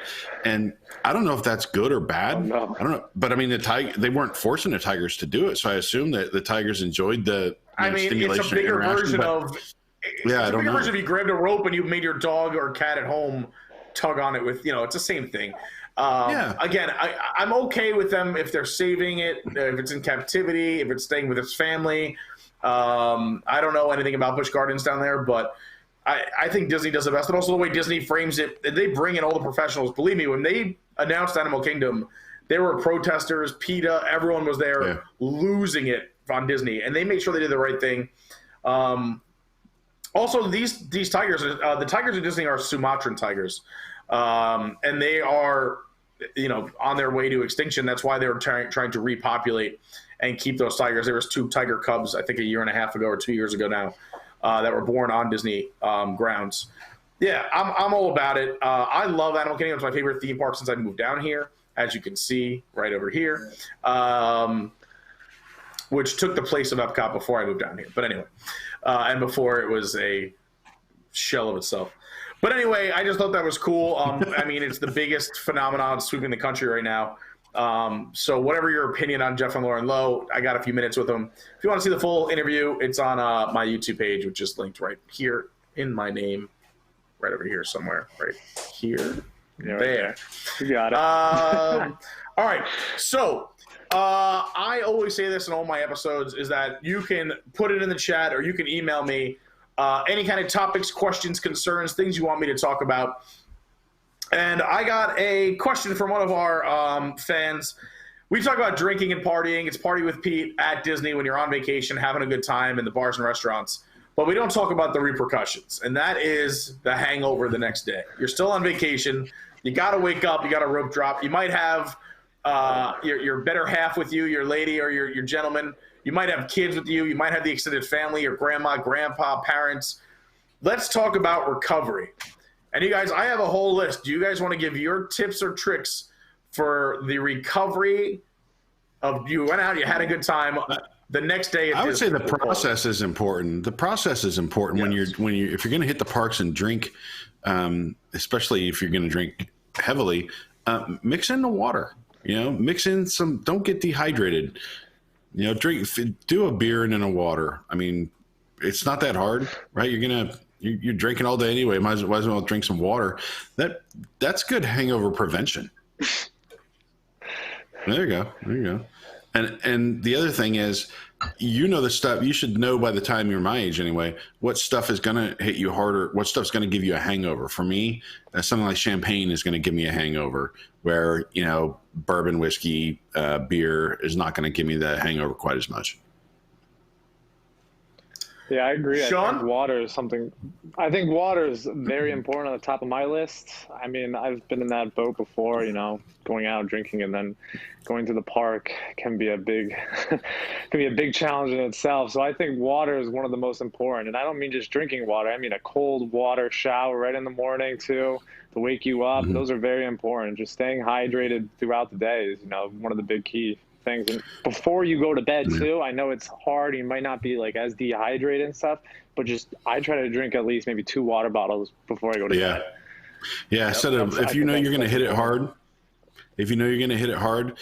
get ahead of the game. Right by your nightstand, put a bottle of water and 3 ibuprofen and just be ready and force yourself to have the discipline to drink that before you go to sleep. It will help.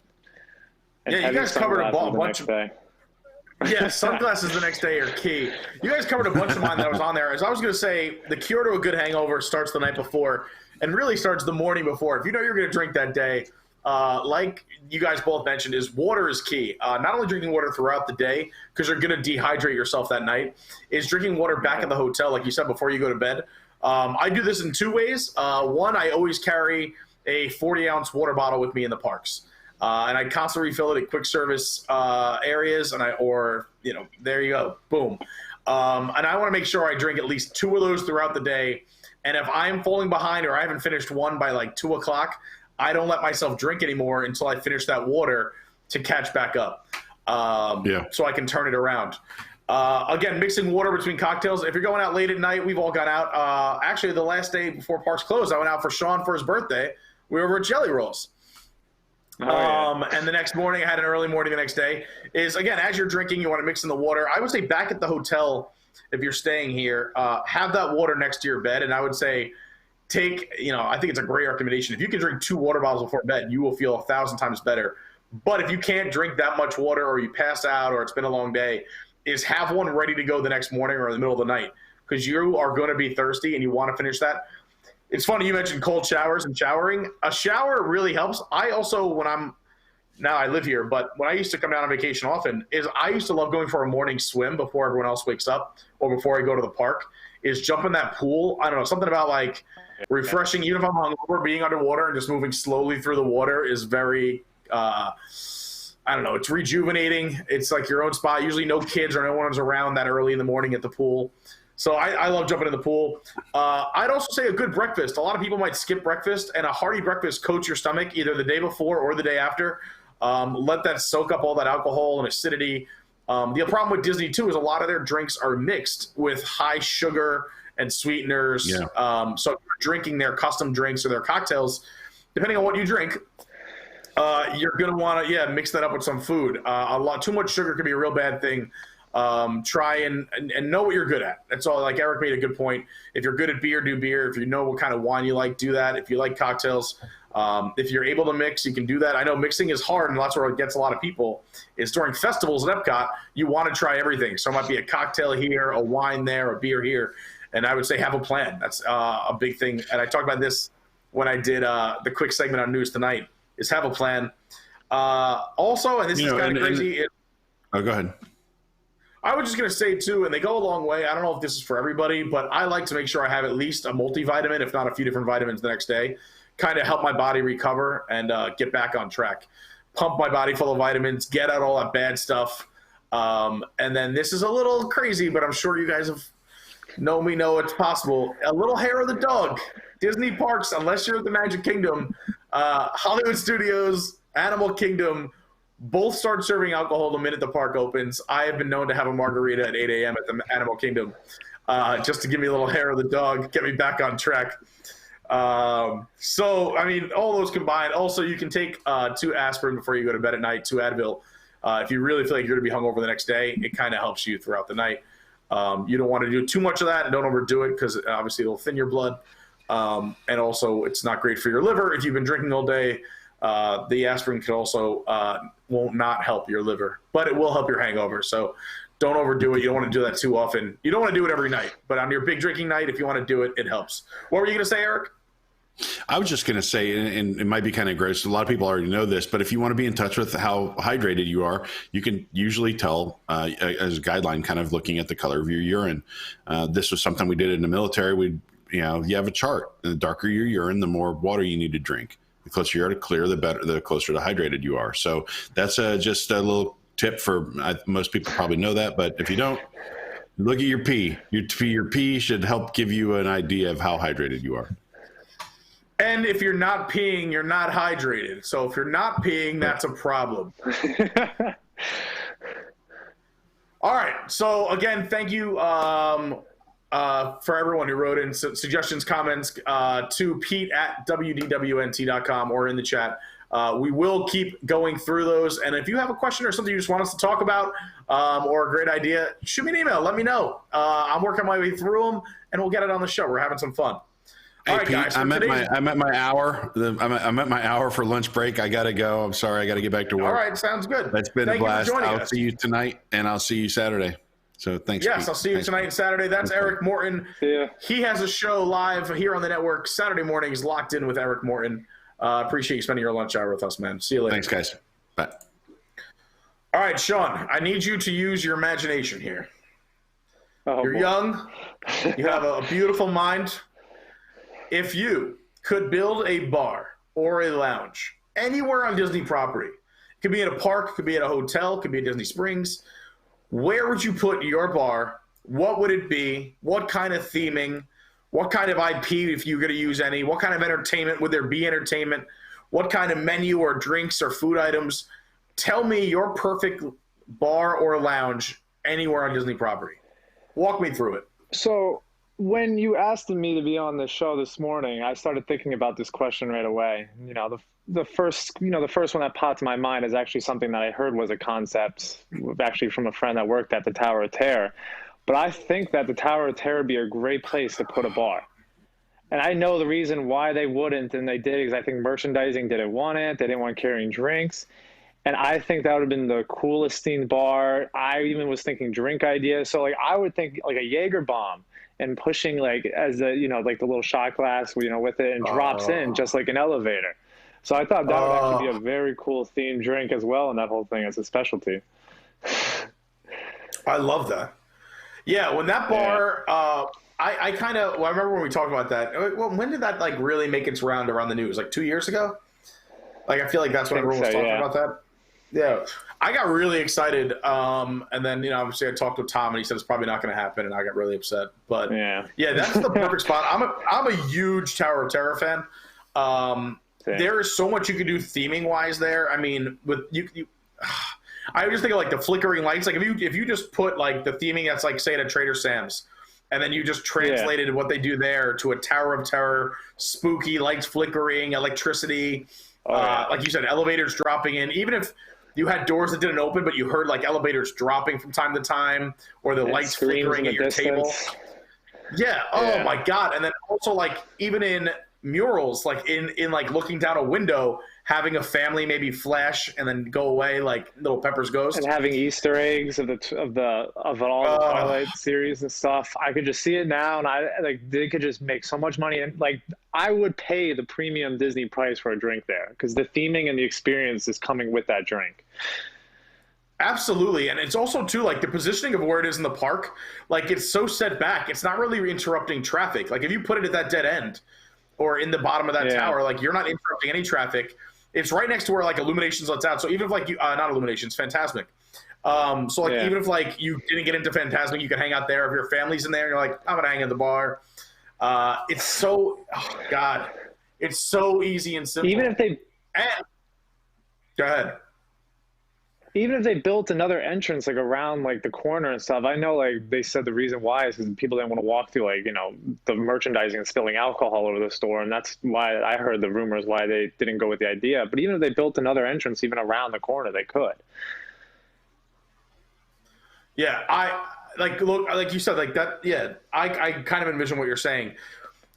I would love to, like, the fact that if they did put it over there, like, the private entrance, like, you would get to see more. Because, like, even when you walk in, you see the signs for, like, the Natorium and the Gardens and this and that. And, like, if you actually got to walk down a separate trail into, like, the back or the lounge or, like, another – because you walk into the lobby for the attraction. But if you were in, like, say you had to go up an elevator or go up a staircase and you're on the second floor, it would be so friggin' cool. I might be wrong – Go ahead. Finish. No, go ahead.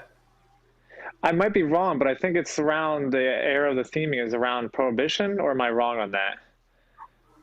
Yeah, it's the year. Oh God, the chat will know this, but the year is blank. They say what the year is, right, or the time. Like because they say now the time is now, but like, Tower of. I'm gonna Google it really quick. Tower of Terror.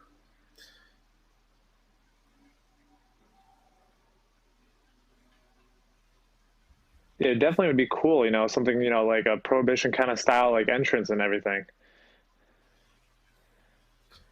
Oh, it's just giving me like opening dates and closing dates and other dates. I want to know like the ride dates.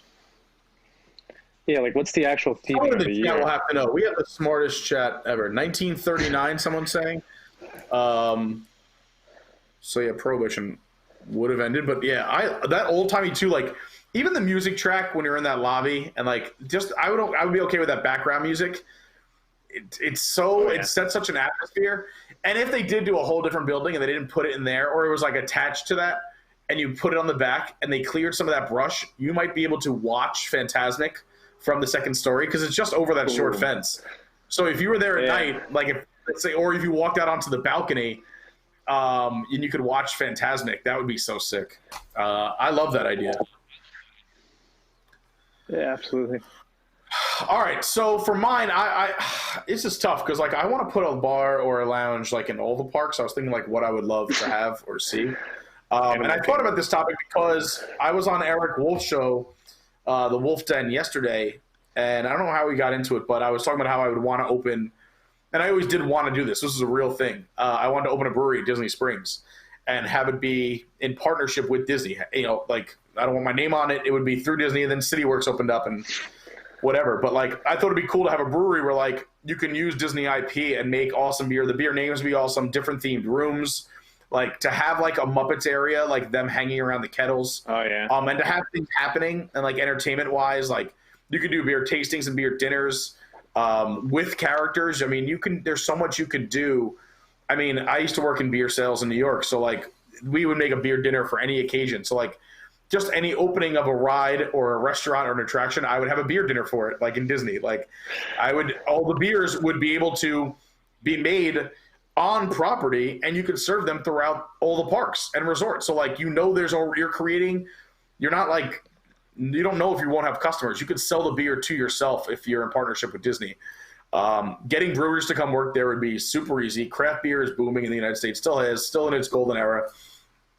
Oh yeah. And it would be so much fun to do that down at Disney Springs and have a place that's open late at night. And craft breweries, I mean, for those who haven't been, they're very family friendly. People bring in their dogs and their kids, and there's usually games to play.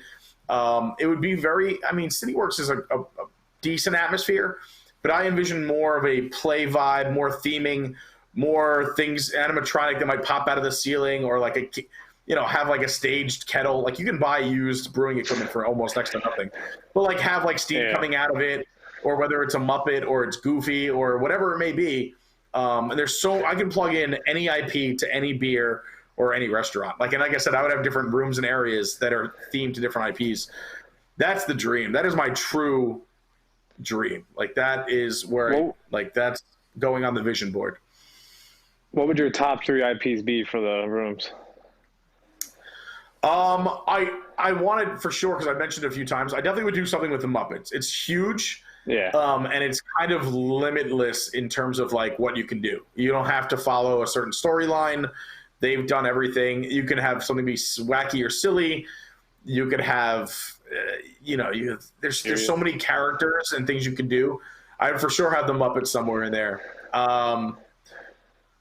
I would want to, and again, this is maybe where like Disney would be like, no, we don't want to see our main IP around beer. So that would be tough. But like maybe just themed to the room. Like I would obviously want like the main guys, Mickey, Minnie, Donald, Goofy. But in terms of other IP, like I think it'd be really cool to see characters that have day jobs or that already are drinking or something like that in a movie. So like even if you had like the Monsters Inc. guys after a hard day's work, like you see them having a beer or like themed to that, or like you name the beers to that. I could totally see like the Incredibles. I could see like Mr. Incredible and Frozone hanging out having a beer. And again, I'm not saying they're there at the bar having a beer, but it's like if they were to, there's a picture of them on the wall having a beer, or if there's beers named after them, or if like they're fixing something. Like if you see like Elastigirl like holding two, like whether it's fermenters apart or open, or you see like her pouring 2 taps at once, where you can have, if I'm a bartender, I want to pour down there and here, I can grab my Elastigirl and open 2 taps at once. I don't know. Like I said, you give me any IP, I feel like I could plug it in, which is why I'd be so open to working with Disney on this, and being like, all right, what do you want to push this week? What do you want to promote? And what will you allow me to have permanently in here? And then what can I play with in terms of props, beer names, and beer dinners? I would also want to do like an homage to like their fireworks shows and spectaculars. It's not their characters drinking, but I mean, we pump it happily ever after. We do a special. I would have specials for cast members. I would also love to have, again, this is Disney probably wouldn't let me do it, but have a transportation room. You shouldn't be drinking and driving, but you're not driving when you're on Disney property. But I think also too, like people are so into popcorn buckets. I would have mugs. Like you could drink out of a Skyliner, you could drink out of a bus, you could drink out of a monorail, and have a mug where you get to take the mug home with you after you fill it up, and that'd be your souvenir for your trip. I would have Tower of Terror stuff. Like I would have attraction stuff happening. Yeah. Like it's just a dream. I think craft beer is so cool, and it's not going away. And there's so much you can do with it. I feel like, how is this not a thing on Disney property, where Disney would just be, again, Disney already is creating their own demand. You can make you can make one-offs for your festivals at Epcot. You can make one-offs for ride openings and attractions. You can do beer dinners. You can do, you can serve it in every single hotel. You can serve it in all the parks. You're going to be selling it. And then if you did sell it outside of Disney property, everyone around here would buy it. Like if you're going to a restaurant, if you're going to Miller's near Disney, Miller's is going to have Disney's beer on tap. Like, or Publix. Come on. Or no, Publix I agree. For sure, yeah. I agree 100%. I here's an IP that I'm not sure if you can do. What about Toy Story? How would you incorporate Toy Story into a?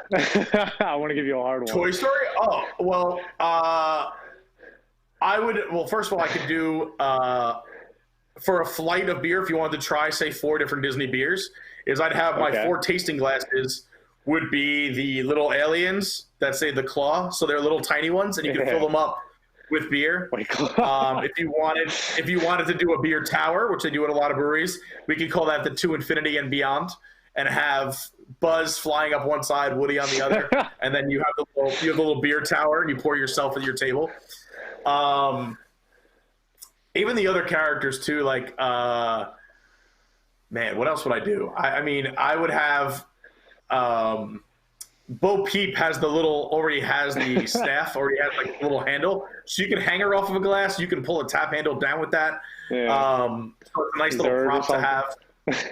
Yeah, and then with food. I mean, food's super easy. So like, I'm not even talking about food. Like food, if you have a good chef restaurant and a good imagination, you can do anything, dessert wise and everything else. I mean, I would also just steal other ideas too. Like they already have. I would use those over at whatchamacallit, the place with the shiny cakes. Why can't I think of it? Oh my god, the Amorettes. You know how they do like those glossed over cakes? Yeah. Like that's literally like the top of an alien head, like the claw. I mean, even the whole claw thing. I would love like to have some kind of something, whether it's a promo or permanently there, like a claw machine where you get to put in some kind of coupon and you pick. There's merchandise or free beers or something like. But it's a real claw machine, like a life-size claw machine on Disney property. Like, it's cool. Like, that's from the movie. Like, there's so much you could do. I'm sorry, I'm reading the chat quick just to catch up. But, yeah, like, Toy Story, like, give me 10 more minutes. This is just off the top of my head. I didn't know you were going to say that. But yeah. Well, I just wanted to throw a little curveball at you. No, I like it. I like it. I enjoy that. But someone wrote, I kind of feel like breweries are starting to get played out. Now we have CityWorks, Big River, Baseline, Eagle. See, I agree that, and I was excited for all those things because I thought they were going to do this. CityWorks is not, it's cool, and I'm happy it's there instead of nothing, but they missed such a big opportunity. It's not a sports bar. They don't have enough TVs for a sports bar. It's not a family restaurant because there's very much a bar atmosphere, and there are some TVs. Like, I don't know if CityWorks knows what it is at Disney. The menu is okay. Their brunch menu is banging, but is everyone going to CityWorks for brunch? Like, I think they need a little more thing. Big River sucks. It's overcrowded or it's empty, and the beer is all terrible.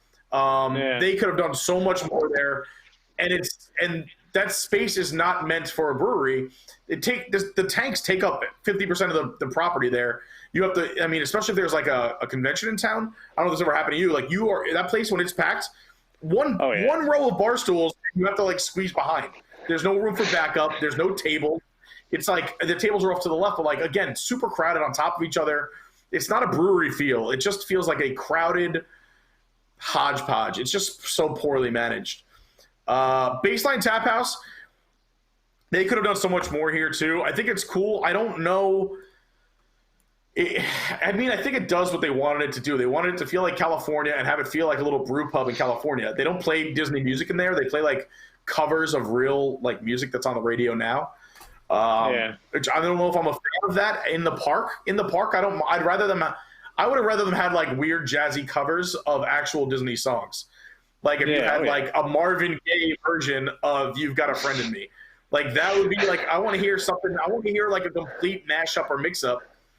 And the beers are good. They're all California beers because they want you to feel like you're in Grand Avenue in California. But there's nothing like too special. And there's nothing like super unique that you can only get at Disney. Nothing stands out. Before I keep going here. Yes, there it is. That's our sound effect, which means we got a super chat. And I haven't even talked about the super chat today. Big shout out to Emma Cooley. Throwing us a super chat. If you guys are watching on YouTube, there is that little tiny $sign underneath the comment. That's a super chat. You can donate whatever you want from $1 up to whatever you want.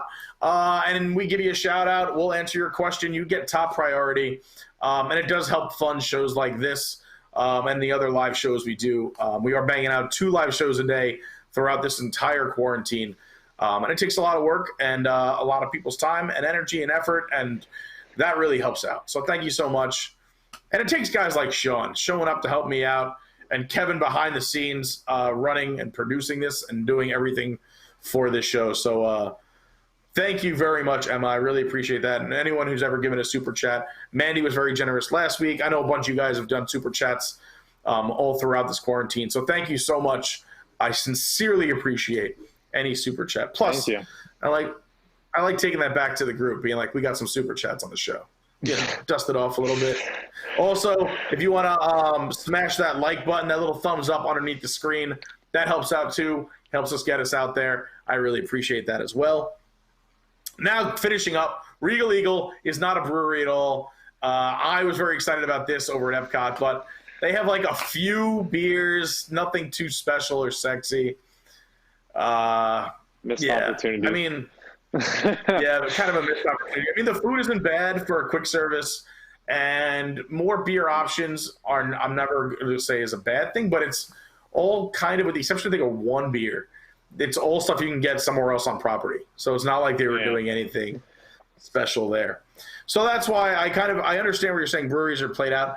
I would want to do like a bigger, grandiose one. Again, I go to breweries all over the country, so I've seen, I probably have been to around 500 breweries. Wow. So I've seen what you can do, and there's so much you can do with them. And they're so fun, and it doesn't have to be just based around craft beer. You can have local wine. You can have wine on tap. You can do custom cocktails.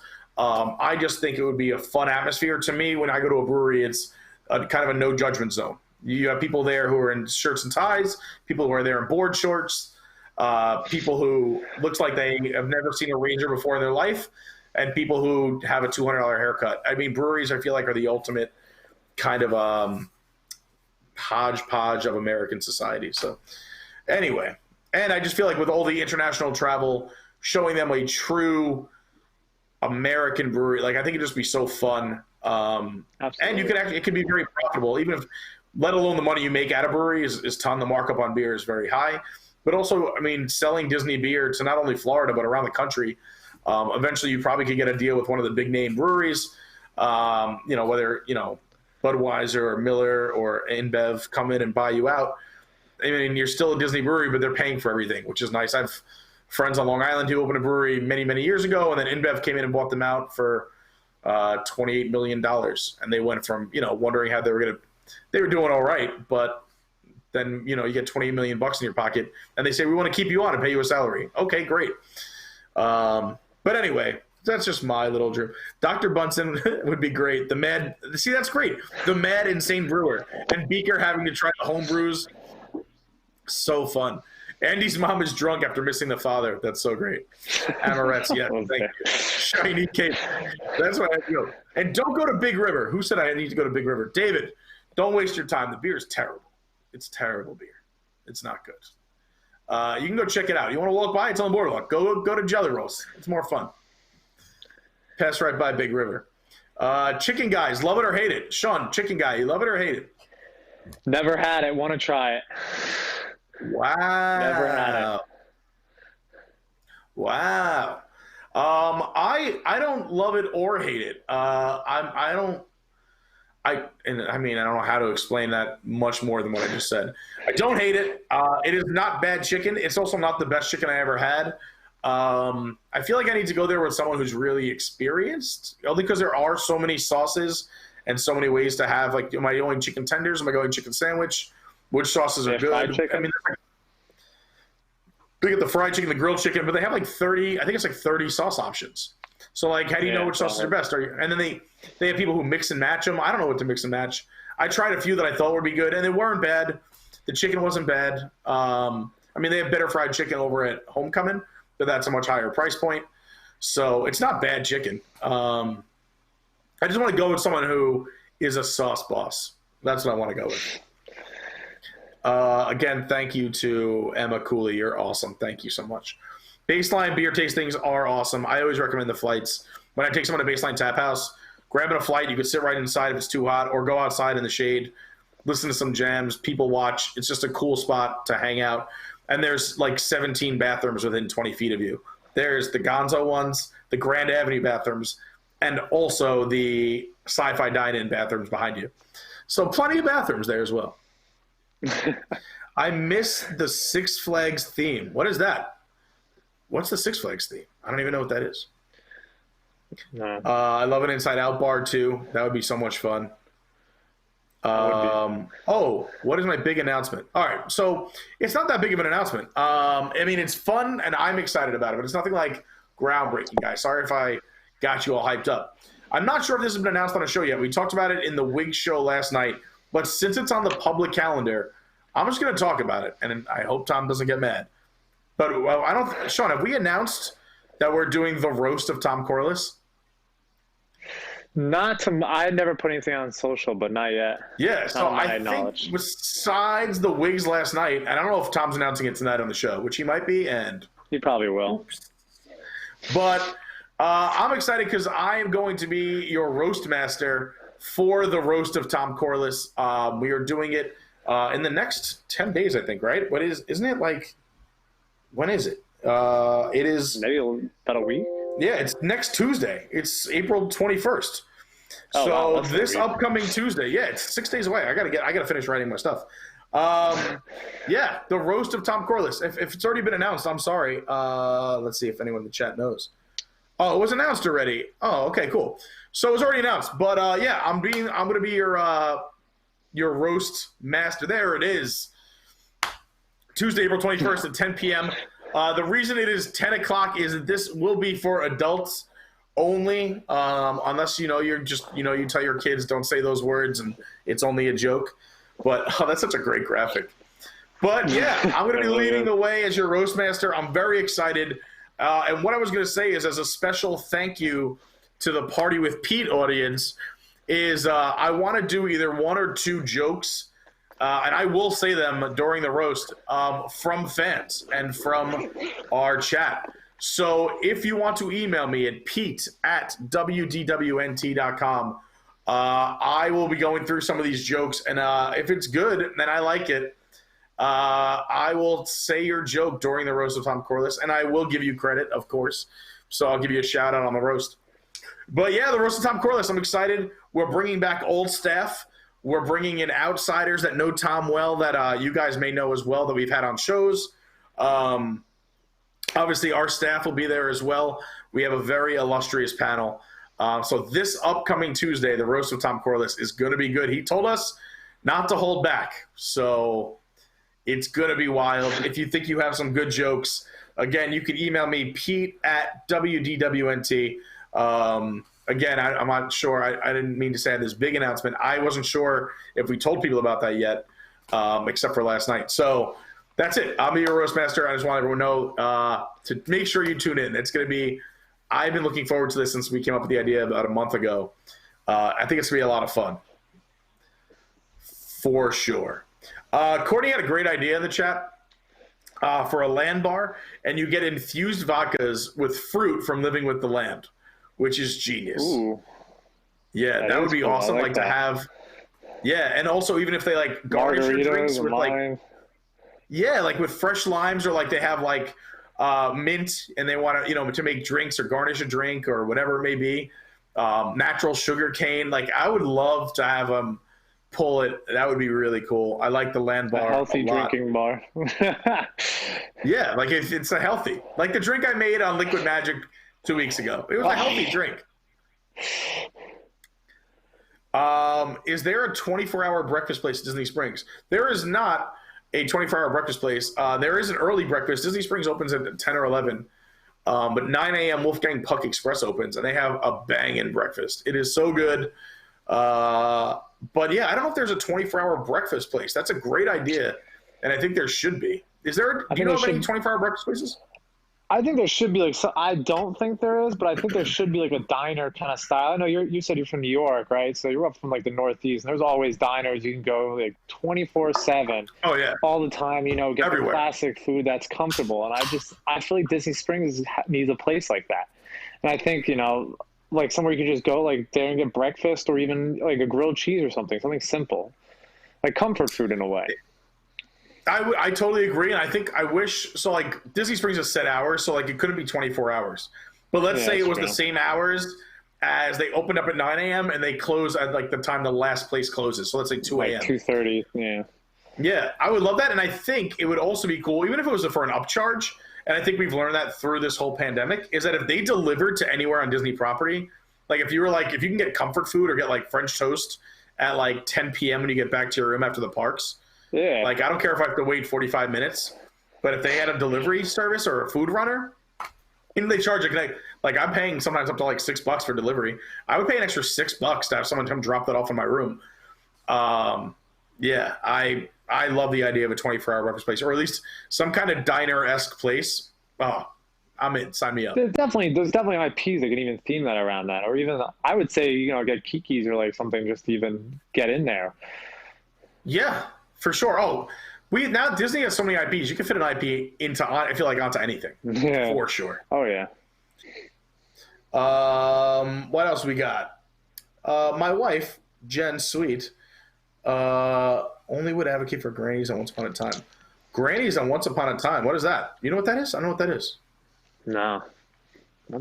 I don't know what that is. I'm sorry. I don't know what Once Upon a Time is. I think it's a show on ABC. But you're talking to the wrong person. Sorry. Let's see what else we got in the chat. I enjoy people watching it at Baseline Me Too for sure. Let's see what else we have in the chat.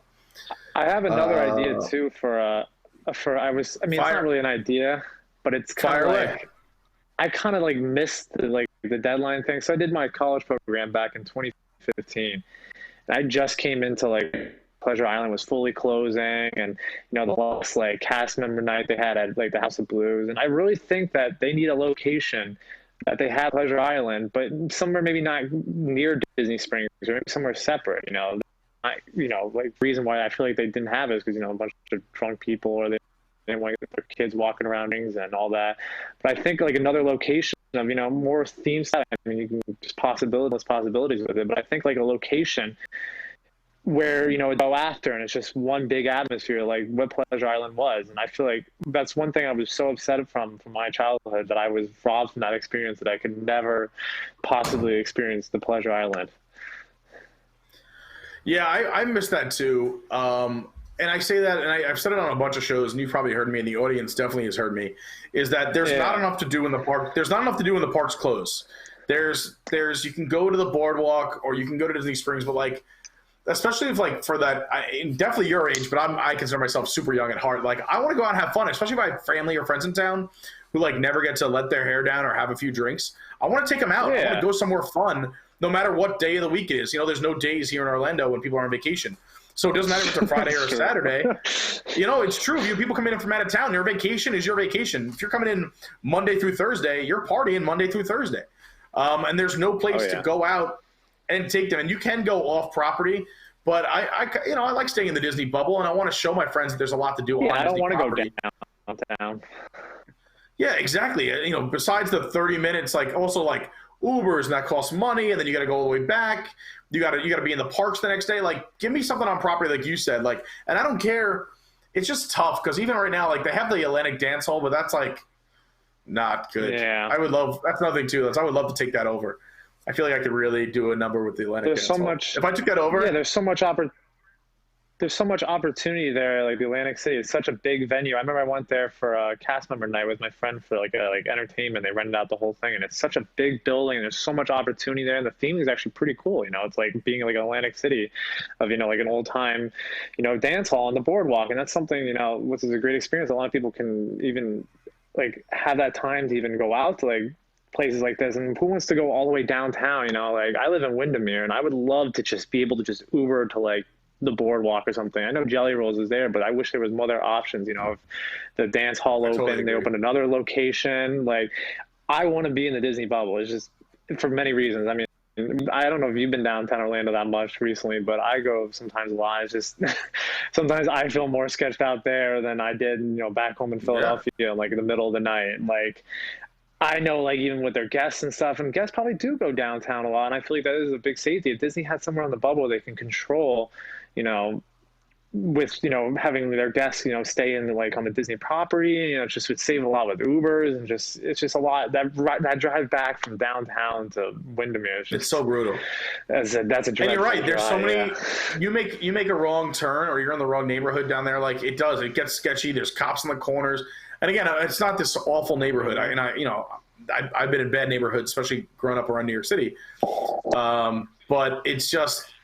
They need something. I totally agree. And even if it was every other night and they blew it out something crazy, or every third night, and it was something crazy. Like, I thought one of the coolest nights was the H2O Glow night. And then I'm so glad I did that, because like that was like a rave on the beach, but at Disney. Like, they were playing like house and techno music mixed in with Disney too. But like, everyone's in bathing suits dancing on the beach. There's no lines for any rides. So you can like run, go on rides, dance in the wave pool if you want. Yeah. It kind of reminded me of like I've been to like spring break in Cancun and stuff like that, and we'll call that like rated R, but like this was like PG-13. It wasn't just for kids. And there were some kids there, but like we were having fun. Like Lauren and I were like getting our drink on. We were dancing the beach. People are, you know, other couples are grinding. Like, it was fun. And like, if they did that once a week, mix in another event at the dance hall going on, like something to fill in, you know, at least while you're on your 3-day vacation, one of those 3 nights you can go out and let loose and have fun on Disney property for anyone who's between, I'm going to say 21 and 41. Like after 41, like 41-year-olds are welcome. But I'm saying like that younger atmosphere, you want to hang out, you want to drink until, you know, 2, 3 in the morning, or at least go experience something after the parks. You don't have to stay out that late. But like, and it doesn't even have to be like a party or a raver. Like, I think it'd be super cool if, like, say, like the boardwalk, since it's already there and it's themed to it, had like a speakeasy in it. Like, if you had to like go into like this speakeasy and like you had these like high-end whiskeys and you had like a guy like slapping the bass in the corner, and you had, you know, like a cool whiskey tasting or a Bloody Mary bar, or, you know, or you had you know, this roaring fireplace, something themed that's just cool. That's why, like, I like these little hidden finds, like I've talked about, like Scat Cats and stuff like that, which are fun. But again, like, if you want to go somewhere high energy, there's not a lot of places on Disney property, and it sucks for people who missed Pleasure Island. I think you froze. But while you come back from being unfrozen, someone mentioned McDonald's, and I should put that in the chat, is that it's making its way. The McDonald's here on property is going to be done very quickly. They've been working every day. They're going to be ready, I think, by the time Disney reopens. They got the solar panels on the roof. They got the tables and chairs in. So the McDonald's over by the All-Star Resorts, I don't know what their hours are going to be. I have no idea what their hours are going to be, but I feel like that McDonald's, that's open 24 hours. That would be legit. NBA is 24 hours. Just go inside, please. Yeah, the NBA experience, that would be great. I would love to do the NBA, like a slam dunk contest at like 3 in the morning after having a few drinks with my friends. That would be hilarious. Captain Cook says the bare minimum, but I want to sit down. Yep, that would be awesome. Let's see what else we got in the chat. I'm going to blow through these chat.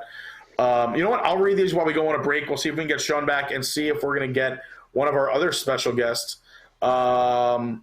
I think Allison, the other Allison, Miss Allison, is going to join the show. So let's do this. Let's take a quick break. And on the other side of the break, Miss Allison's going to join us. We'll see if we get Sean back. I'll finish answering all your questions in the chat, and we'll wrap this party up. This is Party with Pete. Seen a few.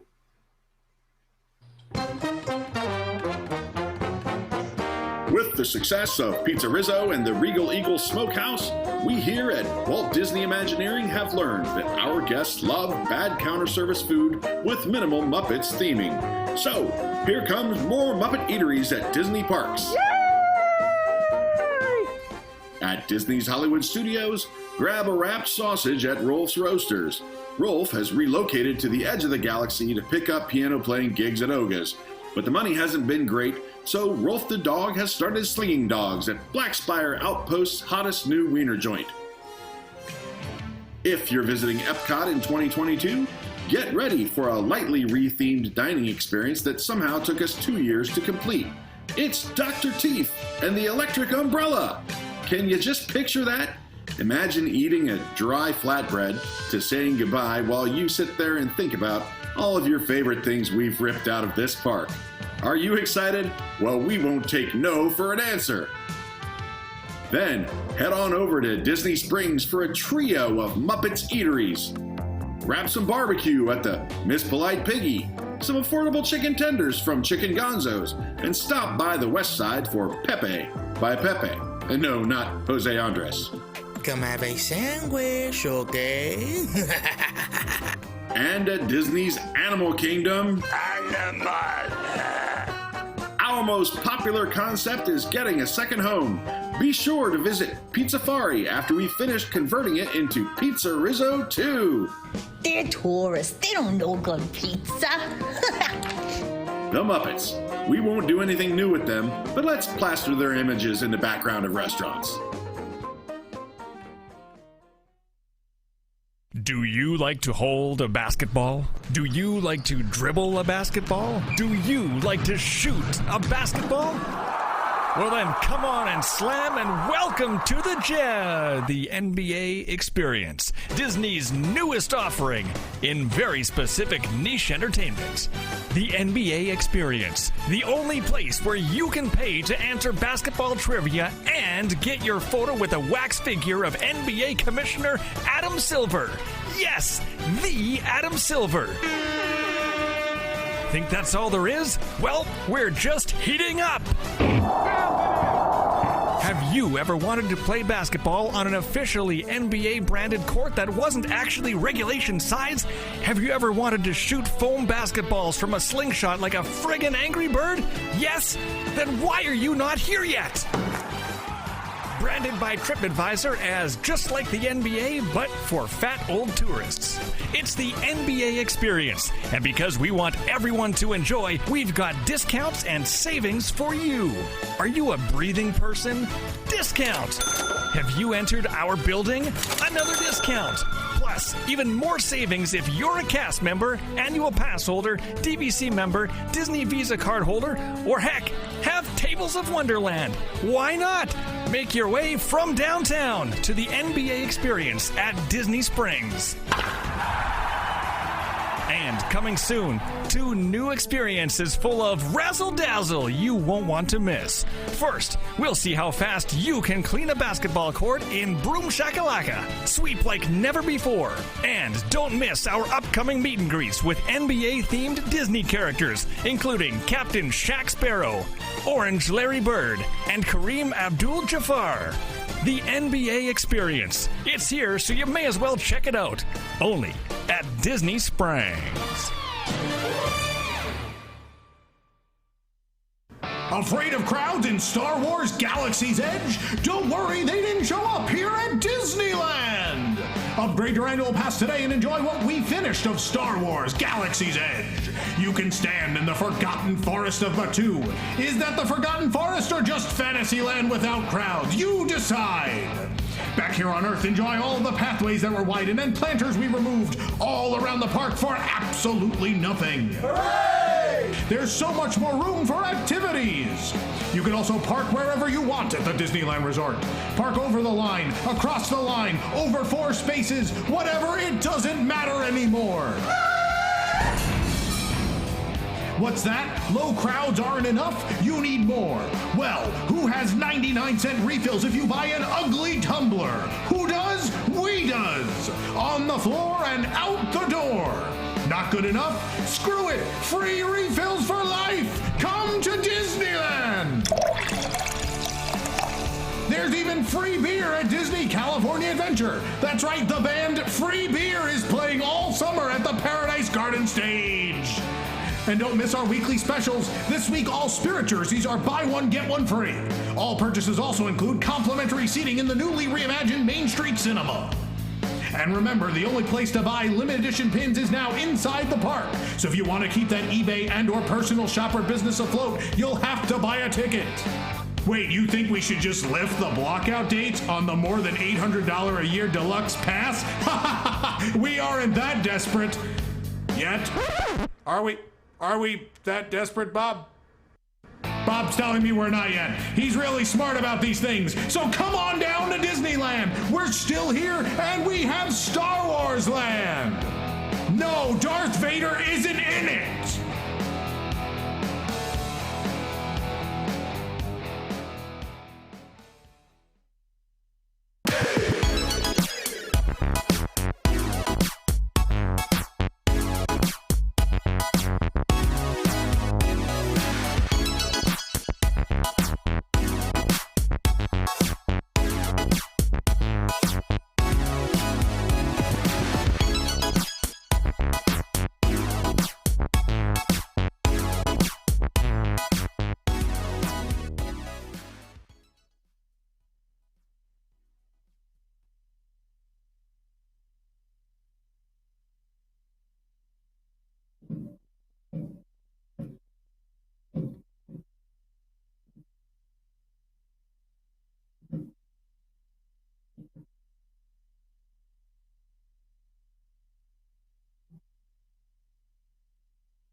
Pete, you're muted.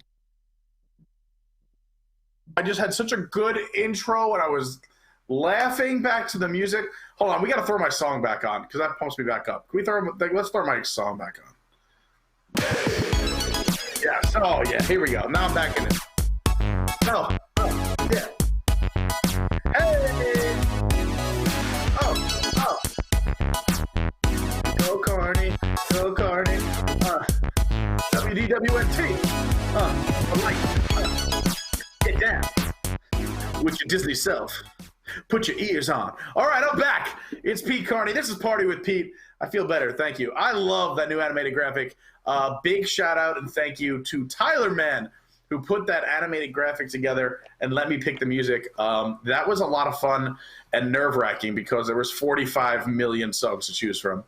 And I found that one, which is license-free, which to me sounds like a direct ripoff of Bruno Mars. But apparently it doesn't get dinged on YouTube, so that's a win for us. I got the same sweatshirt on from the graphic. I'm feeling good. It's going to be a good day. We got some nice cool weather here in Florida, even though the skies are gray. To me, it's more silver. It's a silver lining for life. I'm in a good mood. You guys have cheered me up. The day didn't start great, but it is certainly on the right track now. I was working my way through the chat during the break. I didn't even get to finish it. You guys are awesome. Love all the chat. If you're just tuning in, we use the YouTube chat. You can find us on all your streaming services, Facebook, Instagram, Periscope, Crowdcast, Twitch. But YouTube chat is the one we use during the live shows. And if you're watching this on a replay, you can always email me at pete@WDWNT.com. Questions, comments, concerns, just to say hi. Working my way through the chat. Oh, first of all, is Allison here? Did we get Allison? Miss Allison? There she is. Is Sean's back? Oh, I got everybody. Allison, how are you doing? You're muted now, too. We always do this with the muted. I do it all the time. I'm a notorious muter. Is it on your end, Kevin, or is it on her end? I don't think this one's me. Still jamming to my song. Oh, no. Allison, please unmute yourself. We want to hear you. We want to hear you. Sean, since you were cut off before and we missed you, is there anything you want to add to our conversation? Am I on now? Hey, you're on. Yeah, you're on. Oh, okay. Sweet. Welcome. All right, so Sean's finishing up from where we left off because Sean froze on the way out before, and then we'll bring you in. Yeah. Sean, would you anything you want to say to complete? There you go.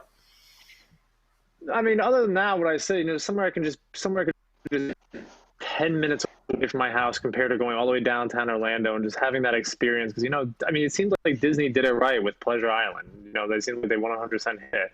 And I feel like that was something I always wanted to experience. So if I can get one of those, like a Pleasure Island back on Disney property, that would probably be my #1 choice.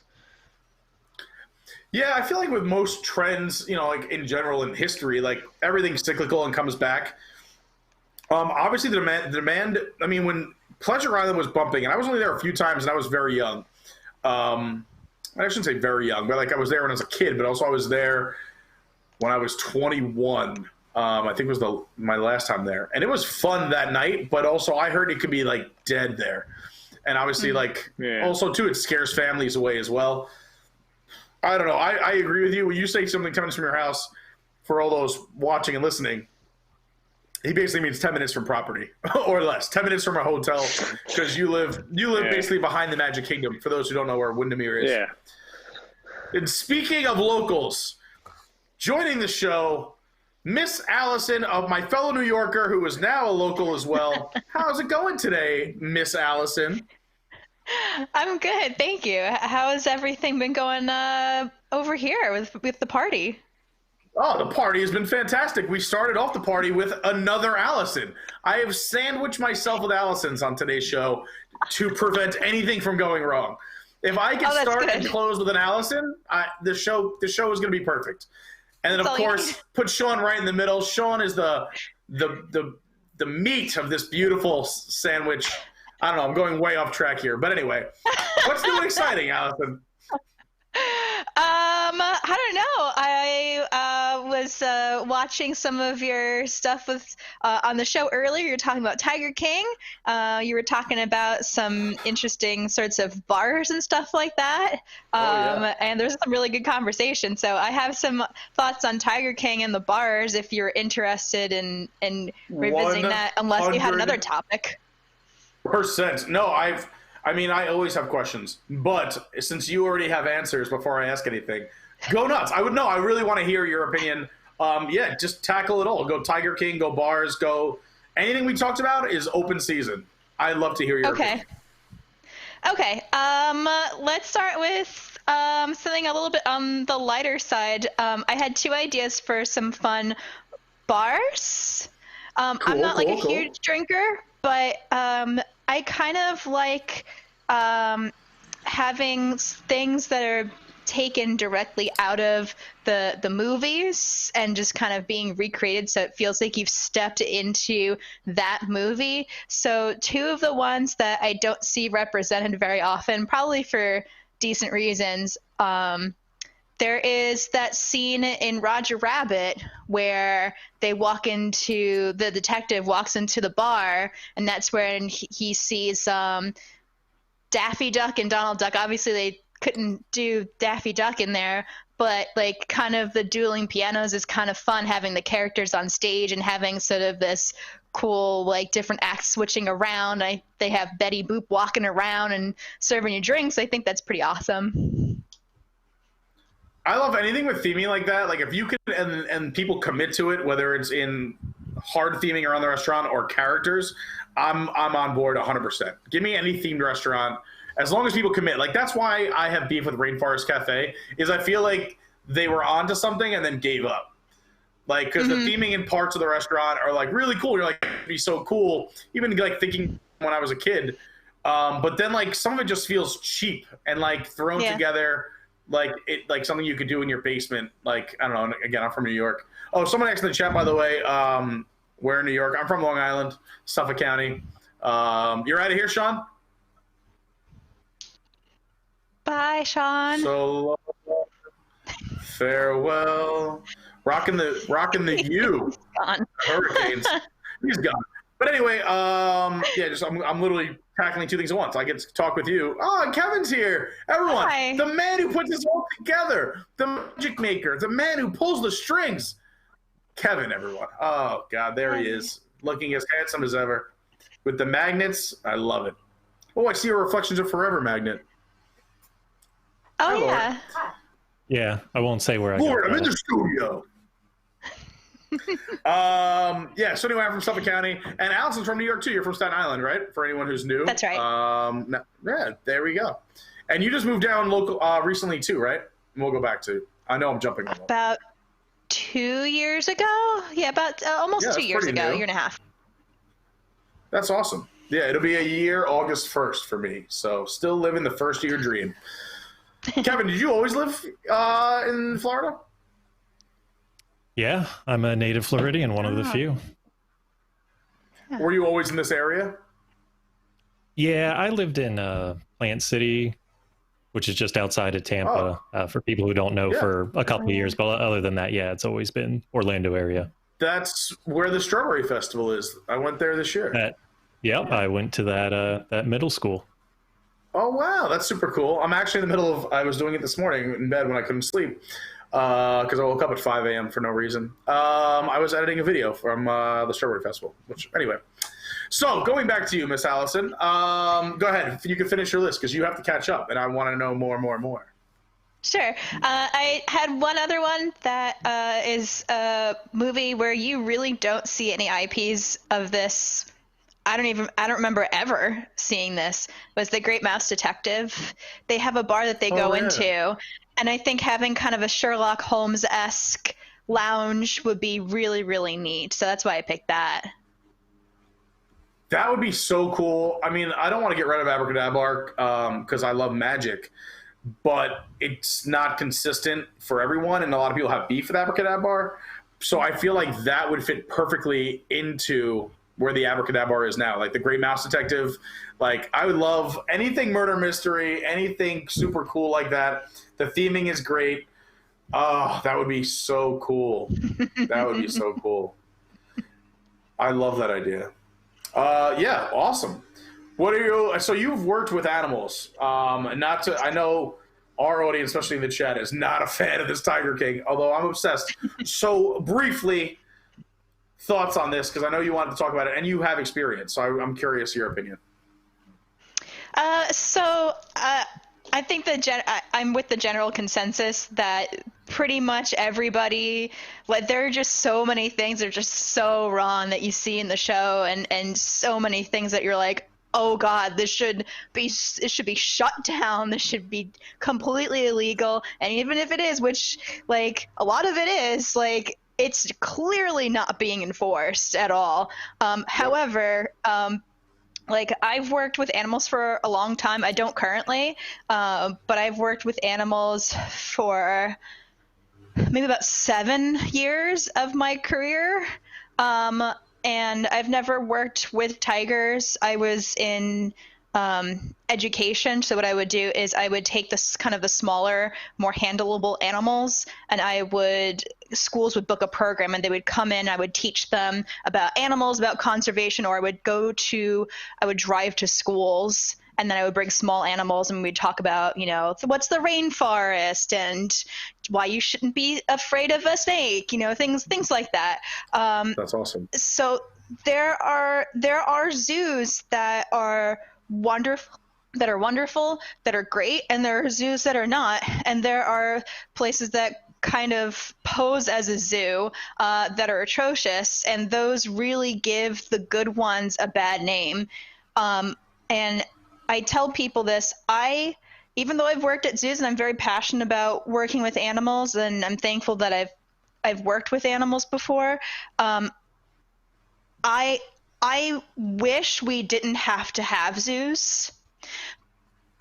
I get that. And even though, like, it can be a little tough to see some animals in captivity, and you said that they should be in the wild, they shouldn't be in captivity.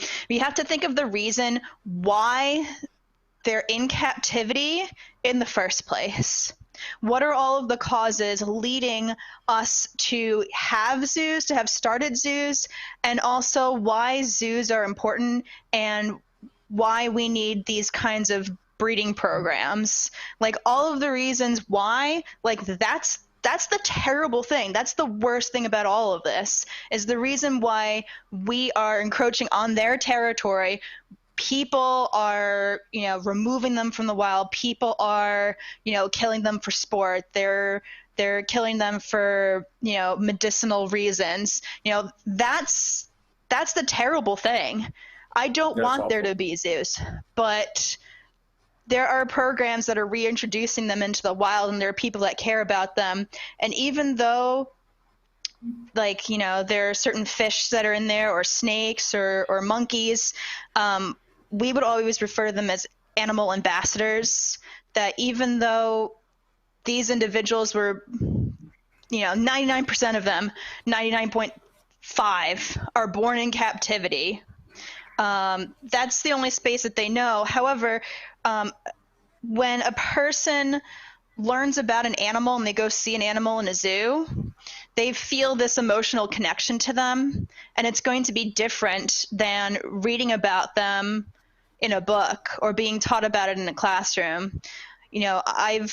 I've taken out, a ball python, or I've taken out a tamandua or a coatimundi or something like that, or a cockroach. And the difference between their faces before they learn about that animal and interact with that animal, and after they interact with me and touch it and feel educated, like their point of view changes and they start to care about the animals. And if you care about them, then you want to protect them and you want to save them. So zoos do have a role, but the bad ones are, I don't condone whatsoever, and they're the bad ones. It's a real shame, yeah, and I don't think they're well monitored or regulated the way they should be. All right, we got all that out of the way. I'm sorry, and I know in the chat you guys don't like the tiger talk. It brings everyone down. I apologize. But here at Party with Pete, we talk about everything. We don't hide from the issues. We bring them up like if we're 3 a.m. and someone's going on about tigers, we listen, and that's what we do here. I should go back to talking bars. Yeah, exactly. Let's talk about bars. Although I will catch up on the chat. I did look at it while I was on the break, and I was just perusing it now. So I will hit a few of it quick. Great call by Courtney. If you guys do, if you are Pleasure Island fans or you want a little bit of that Pleasure Island nostalgia, Brucey over at Territory Lounge knows how to make almost every drink from Pleasure Island and probably has some really cool stories. So go check out Brucey at Territory Lounge. Someone wrote as a future guest, I should get Eddie Maserati. If you don't know who that is, he's the guy that dances all over Disney Springs. He wears these ridiculous outfits. I will, if anyone knows a way to contact him, I will totally reach out. And while I'm saying that, if you have anyone you want me to reach out to for this show, let me know. Shoot me an email. Pete at WDWNT.com. Or if you have a suggestion, or if you know somebody that would do the show. If you're friends with Chris Pratt, tell him I want to do the show and I want to be his friend. What else we got there? Prize wall. So if you had prizes, the prize wall is actually pretty efficient. Again, Courtney, shout out to Colleen that works here at WDWNT. She ordered some stuff with the prize wall and got it right away. We're efficient again. It doesn't take a year to get your merch. I also, in the show notes here, Once Upon a Time is a show on ABC. I was right. I've never seen it. But apparently there's a diner in that show that is almost on every episode run by Red Riding Hood's grandmother. So that's a great idea for theming. Love that idea. Shout out to Mike Lina from Long Island. Love him, but he's upstate New York now. Everyone brought up the Edison at Disney Springs. So let me talk about the Edison. I think it's a very cool place. That being said, it's people are like, oh, you should go there. It's kind of like a club or a lounge. And they have cool stuff. They have fire dancers, acrobats, people hanging from the ceiling, still walkers. They have burlesque shows late at night. They have live music. It is cool, but it's pretty much only cool on Friday and Saturday nights. During the week, it's nothing too exciting. And I think what Sean was talking about, and I'm piggybacking on, is I'm looking for that energy during the week too. I mean, weekends are great, don't get me wrong. And also weekends, you can go to Jelly Roll, stuff like that. But it's really those like Monday through Thursday nights that if you're only here then, or if you're looking for a night to go out and you're on Disney property on vacation, you want to find a spot like that. And I think that's what we were going for. So while the Edison is cool, and if you haven't been there, I'd check it out on a Friday or Saturday night. The best thing to do, and they'll tell you this too, like I've gone up to servers there and hostesses, and they say, come in on Friday or Saturday, don't come during the week, and get here like for our last seating and ask for a table near the entertainment. You can kind of take your time eating. So if you get there at 8, most shows, and the night doesn't really start until 10 p.m. But if you get there at 8, you do a late night dinner, you have some cocktails with dessert, you have a prime spot for whatever kind of entertainment is that night, and they mix that up weekly. So yeah, that's not a bad idea. Also, people talking about ice bars. I have been to ice bars. I don't know if it would work on Disney property. Granted, they said you can theme it to Frozen, which would be genius. I actually I never get cold, ever. I'm dying in this sweatshirt, but I'm wearing it because it matches the awesome animated graphic, and it is like the coldest day here in Orlando in the last month, with the windows and fan on. But I was freezing in the ice bar. Like, I couldn't even keep my hands out. I was like blowing into my hands. So I don't know if it would be family friendly. But hey, Disney get more chances for Disney to sell gloves and jackets, I guess. Ice bar, not a bad idea. And then the last one I saw in the chat was, what do we think about the NBA experience? And I'll kick this to you guys as well.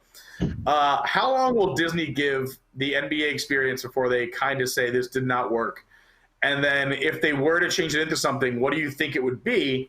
And would it be another nightlife spot? What kind of nightlife spot would you want to see there? I'll kick it to you guys first. NBA experience. How long does Disney give the NBA experience? God, I don't know. I thought I saw something on the WDWNT Instagram, something about how Disney might possibly save the NBA. Did I read that correctly? Well, NBA, I think, was trying to save Disney Springs. Well, they had a contract together, but Disney pretty much built it for them. I think it was their Imagineers that kind of put it together.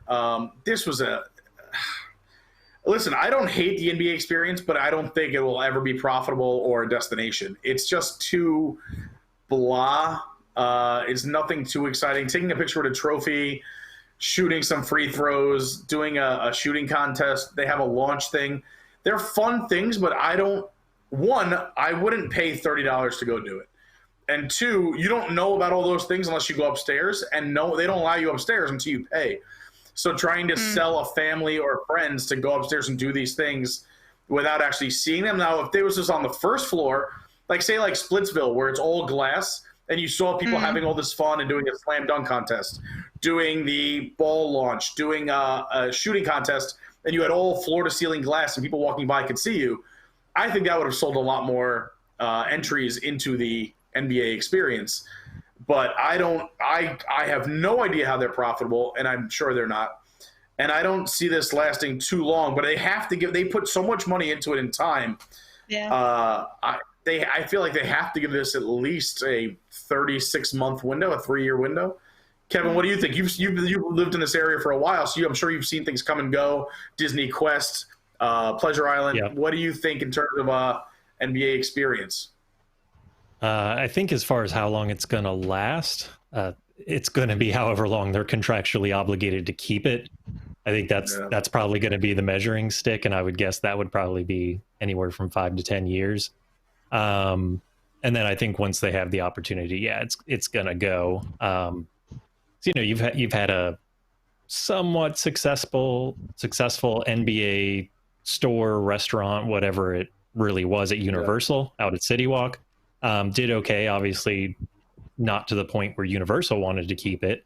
But I think they wanted to convert most of these shared locations like the Emeralds and NBA experience to their own concepts where they don't have to split any of the profit. So I think that played into it. But yeah, I don't even think they can stick with the NBA experience branding.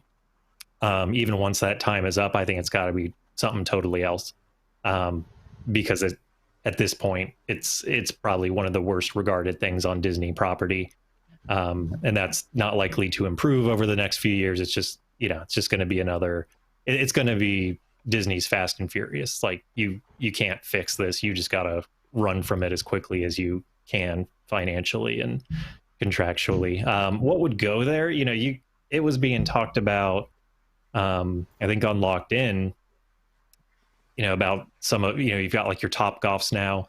So I wouldn't be surprised to maybe see something like kind of an electronic version. Obviously there's not space to do the real thing. But some kind of, simulator golf, which those exist even just in golf stores now.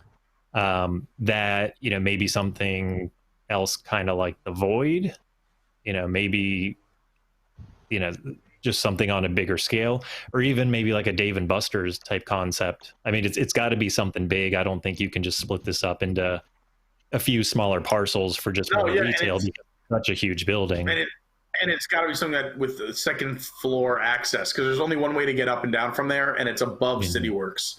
So it's got to be something where you can go up from that store. Whether they put a separate stairwell in and they keep the NBA store because the store is doing well. I liked the concept that you first said, the simulators.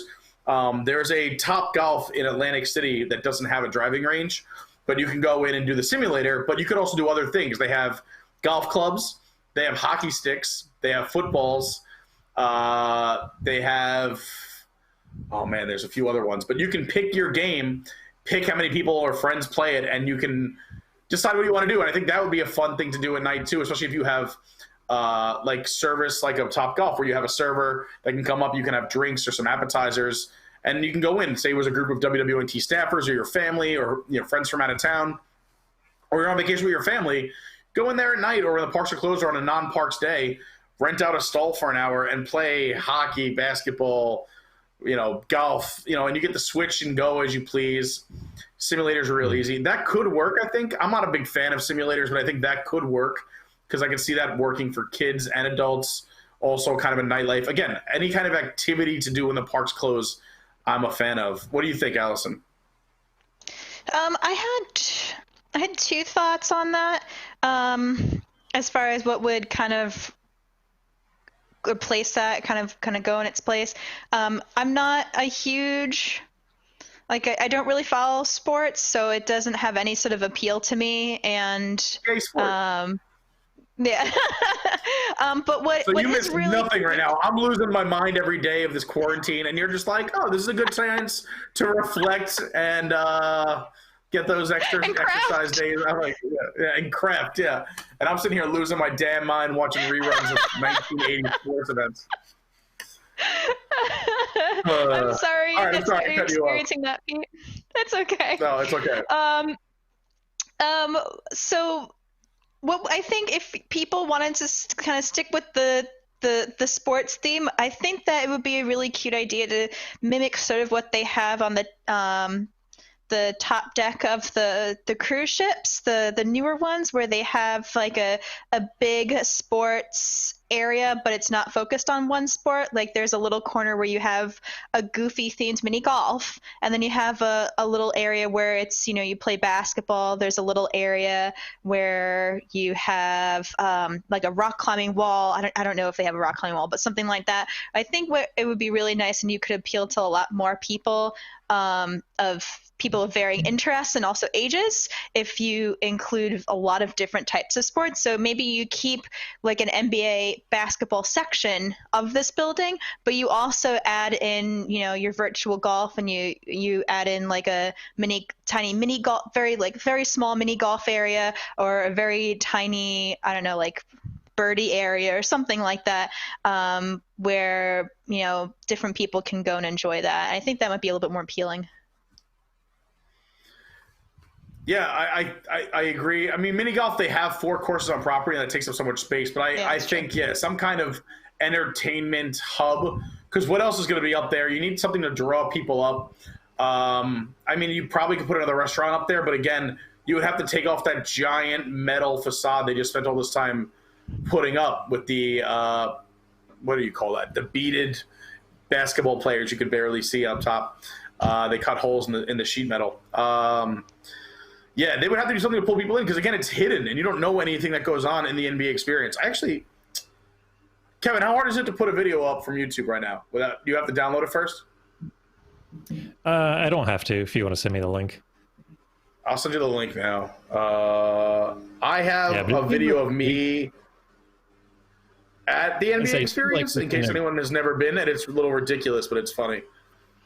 So maybe we'll show that, because we're talking about the NBA experience. Yeah.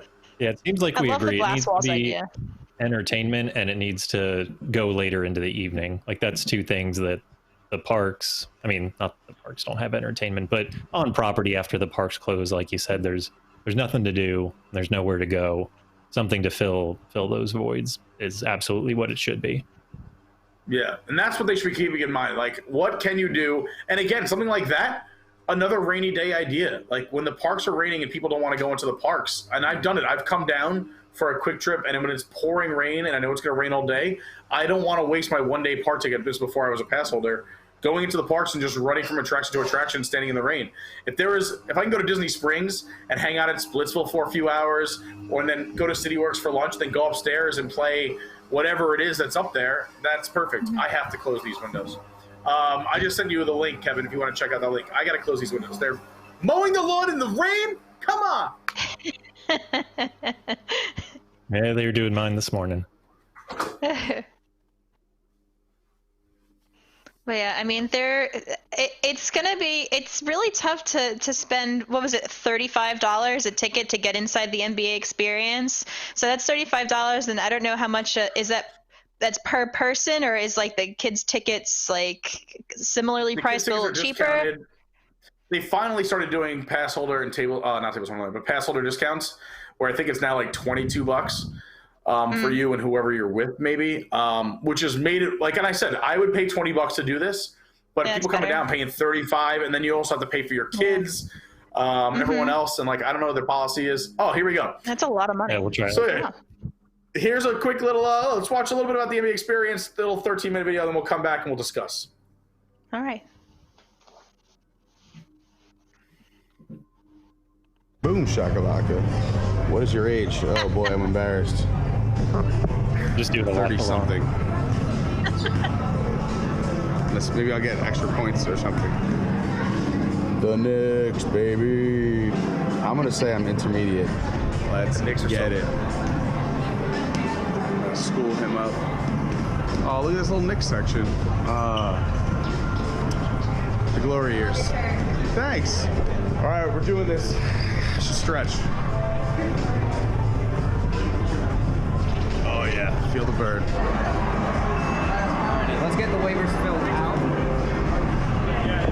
Waivers. Boo. I gotta have the same size hand as like Steph Curry. Yeah. Oh my God, he's like the same hand as me. So he's such a good ball handler. Look at this. I have bigger hands than Steph Curry. Look at that. You're like a Damian Lillard. Let me get in here. I got big hands. So they have basketballs and shoes where you can see you got long the same thumbs, size though. hand. KD, look at the size of KD's hand. Jeez. I have big hands. KD's got the biggest hand. Melo's got skinny fingers. When I look at this, I'm like, this might have appealed to me when I was 5. Melo has the skinniest fingers, yeah. That's what I'm saying. This is more for kids. I feel like Curry's palm the best, but my fingers are longer than his. There's all the players that have stopped by so far. I was here for Kareem Abdul. I was here for Dwayne Wade. I was here for Robin Lopez. You were here? Yeah. I was here for Grant Hill. Yeah. Why does Anthony Davis get to be the special one that's so big? Fun fact, Robin Lopez is a huge Disney fan. He collects a bunch of Disney stuff. He just returned the lost Buzzy clothes. You can tell this little dated. Shaq shoes. Look at the size of these feet. Size 23. It's like half the NBA experience is predicated on they have big hands, they're tall. Yeah, like that's what I'm saying. So, like they count this as the experience, but this is all boring stuff. I just did it because I wanted to show everyone the NBA experience. Get it in there. I've met Shaq. His feet are that big. They're gigantic. Shaq looks like he'd eat me, and I'm not a small person. Here we go. So this is like your walk-in room downstairs. I mean, it's definitely visually appealing. Like it looks nice. They definitely build excitement. Alright, create your own adventure. Yeah, so I mean, if you're super into stats and things like that, definitely check out Champions and Players because Kind of reminds me of the Steve. championship games, NBA, There was a place in Long Island called Faceplex. It kind of was like it built this energy and excitement when we walked in. They do a good job of that. But again, everything here on the first floor is kind of skippable. Like you can take a picture with trophies, you can put your hands in the basketballs, your feet on the feet, and you can go look at your team's stats. See the like who's basketball. paying to go look at team stats?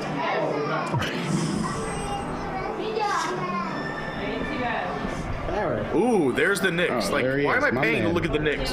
I can do this on Google. The Beretta. Yeah, that's depressing. Why would you want to do that? Yeah, especially not the Knicks. Say, for anybody in the audience who doesn't follow basketball, the Knicks are bad. Oh yes, not good. These trophies are pretty heavy. It's funny they have them like anchored to the wall. That was pre-coronavirus. You can't put your mouth on random trophies anymore. Yeah, It was either pre or the start of. No.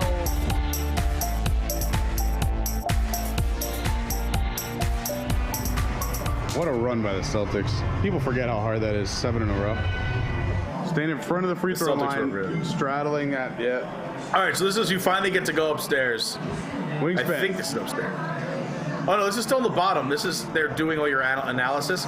There's so much nonsense before you get to like play basketball. 6 inches. Raise one hand high over your head. You got a 7-4 reach.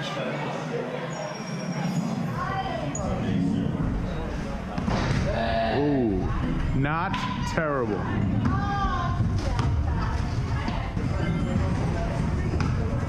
Oh. We should have put a wager on this first. I could definitely make at least 3 shots, I think. Let's see. Did you? 66, 16. No, it's so much harder than it looks. Because there's a net that's higher than the rim in front of you. You have to throw it over the net and into the basket. Oh, I see. Yeah, So see that net? Look at those calves. First of all, they test your leap. And so they gave him 1, and he airballed all of them. He missed all of them. I actually make, I think, 1 or 2, and it didn't count it. It was the opposite. I was so pissed. Oh, see, it's nonsense. It should have went in. You have to throw it so high. There we go. You get 1 on record.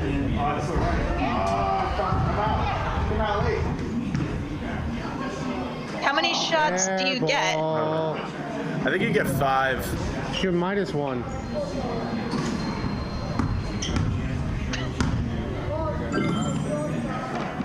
Warmed up. All right, this is the boring stuff. The fun stuff is upstairs. Like you, it's hilarious. All right, let's take this to the next level. Where do we go next? Upstairs. Oh yeah, the next thing looks like the most fun little slingshot thing. Yeah, that is the most fun.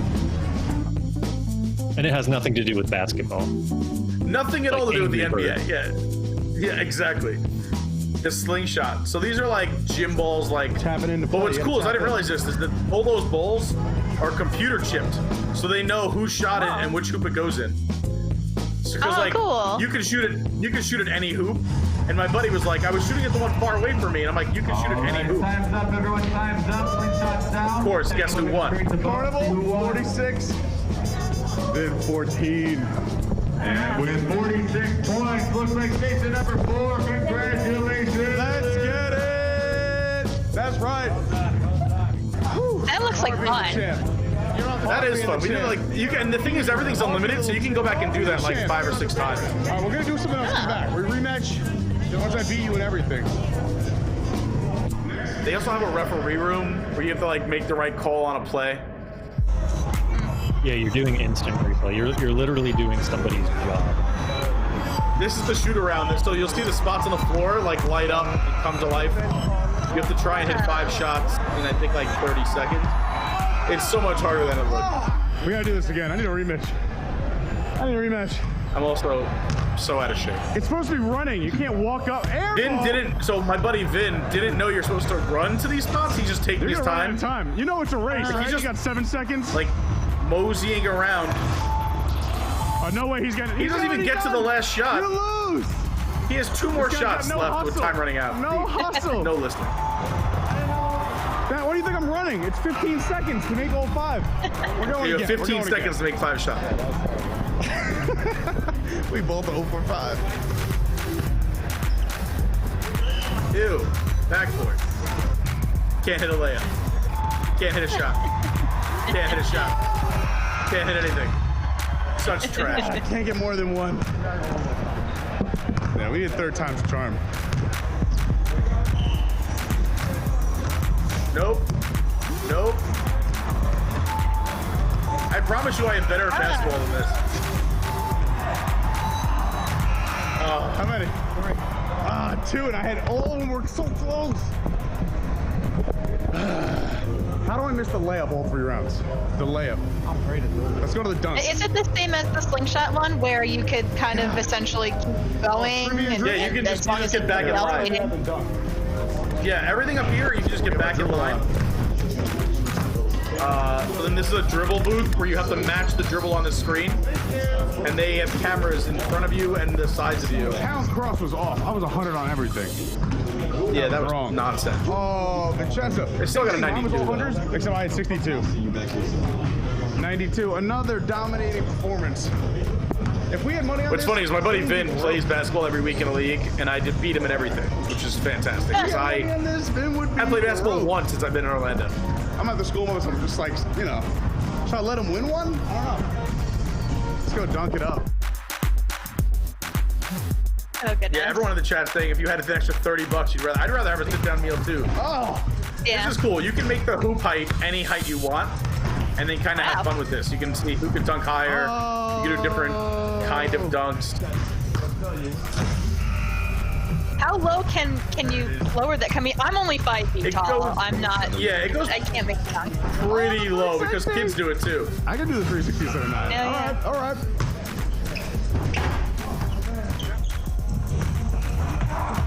Oh. Those calves, that's why.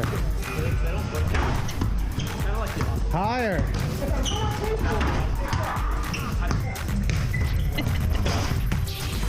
How high was that? Keep going. I had way too much fun with this. I was sweating after this. This was at the beginning of our day. We did this at like 11 a.m.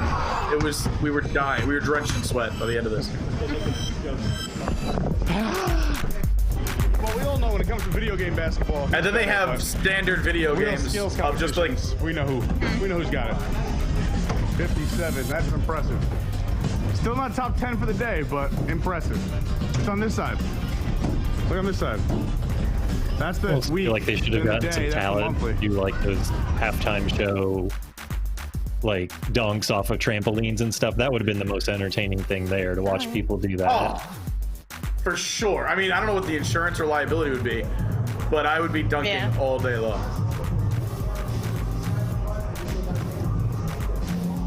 What is that? That's right.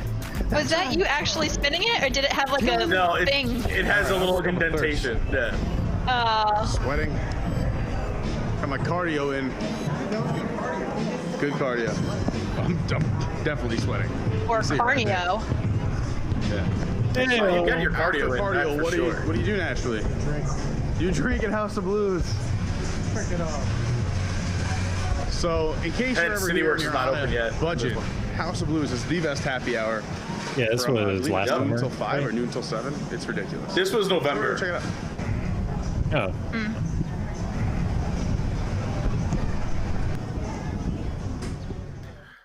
Cool.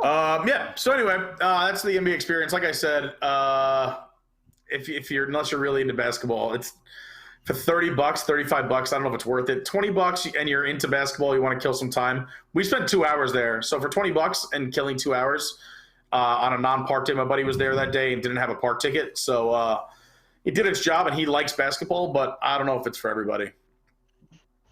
Yeah, it's not as bad as I thought it would be. Like, it looks like they did a fine job with what they were given, it looks like. But, I mean, it doesn't seem like it's worth it to the average Disney guest.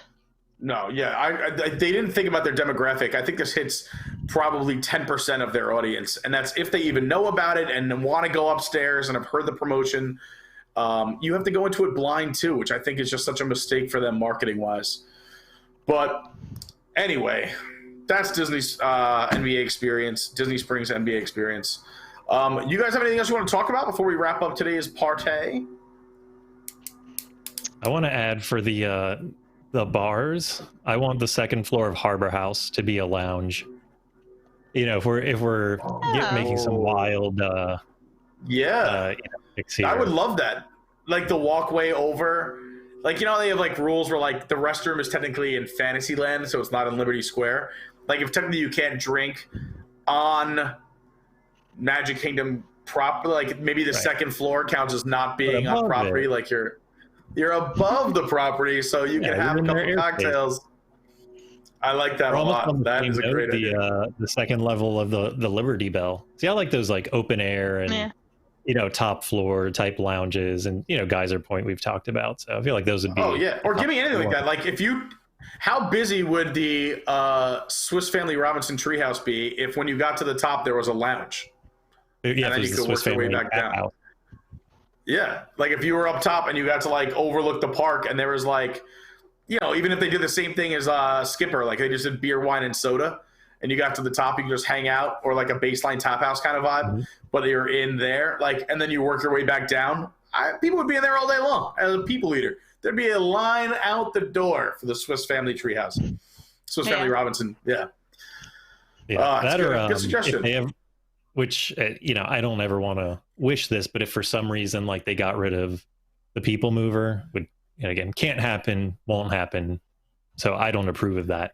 But the inside loop of Space Mountain, you know, if the track wasn't there and that could just kind of be like a lounge inside of Space Mountain, that would be pretty awesome too. Like, I like those things that are inside attractions, so like Blue Bayou at Disneyland, stuff like that. I think those are cool spots.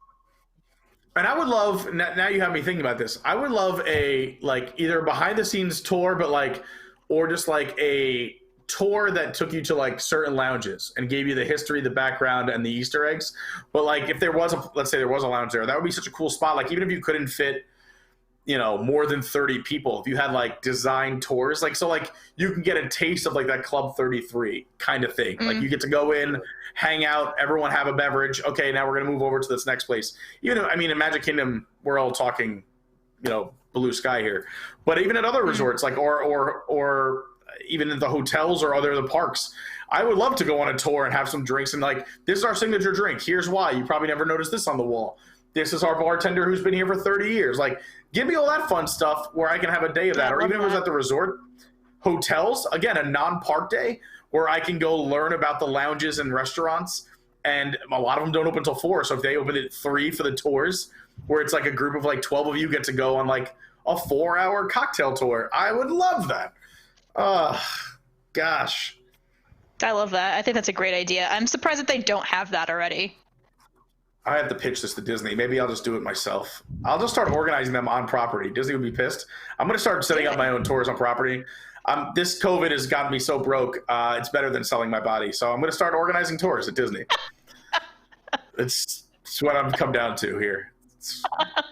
All right. No. Well, as we end all shows, it's me talking about my body and me selling it. I want to thank everyone for watching, and thank you guys for being here with me. Thanks for jumping in at the end, Allison. I really appreciate it. And Kevin, obviously, you are the voice of God and the handsome face. Yes. You actually kind of could be Jesus right now. I mean, you look at you, you're glowing. Thank you everyone for watching. Go ahead. Sorry. I won't say I've just given up shaving, but it was like a conscious decision. I'm like, what? Oh yeah, mine. I catch myself like, normally I never let it get this long. I'm catching myself like, this is nice. I actually trimmed it a little bit because like I had some crazy gnarly hairs coming out of it. I gotta shave it up. It's not, my hair is so long, it's out of control. Yeah. Again, you guys have been watching Party with Pete here on WDWNT. If you do not know, we have a very special VIP group called the Wigs. It's the WDWNT Interglobe Society. For as little as $2 a month, you can get access to a lot of our extras, as well as post shows for a lot of our shows. Last night in Park Center, we had a post show. We do live events. We send you super cool stuff in the mail, things you can download, stuff in your email. I'm not on the team that takes care of Wigs, but man, I love hanging out with the Wigs. You'll see me in a bunch of these videos because I go to live events and hang out with Wigs. There I am right there in the back. There's me.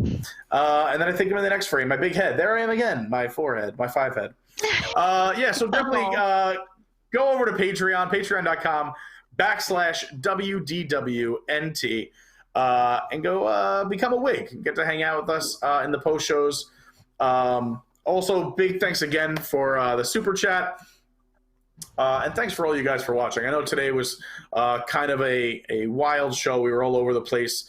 We were supposed to have a 2-hour interview. Didn't happen, but we still had a ton of fun. We had a lot of people stop by the party, and we had a lot of you guys stop by in the chat and watch. So thank you so much. I love you guys so much. Be kind to one another. Wash your damn hands. I'll see you next Thursday. I'm out. Bye. Bye. Sivako.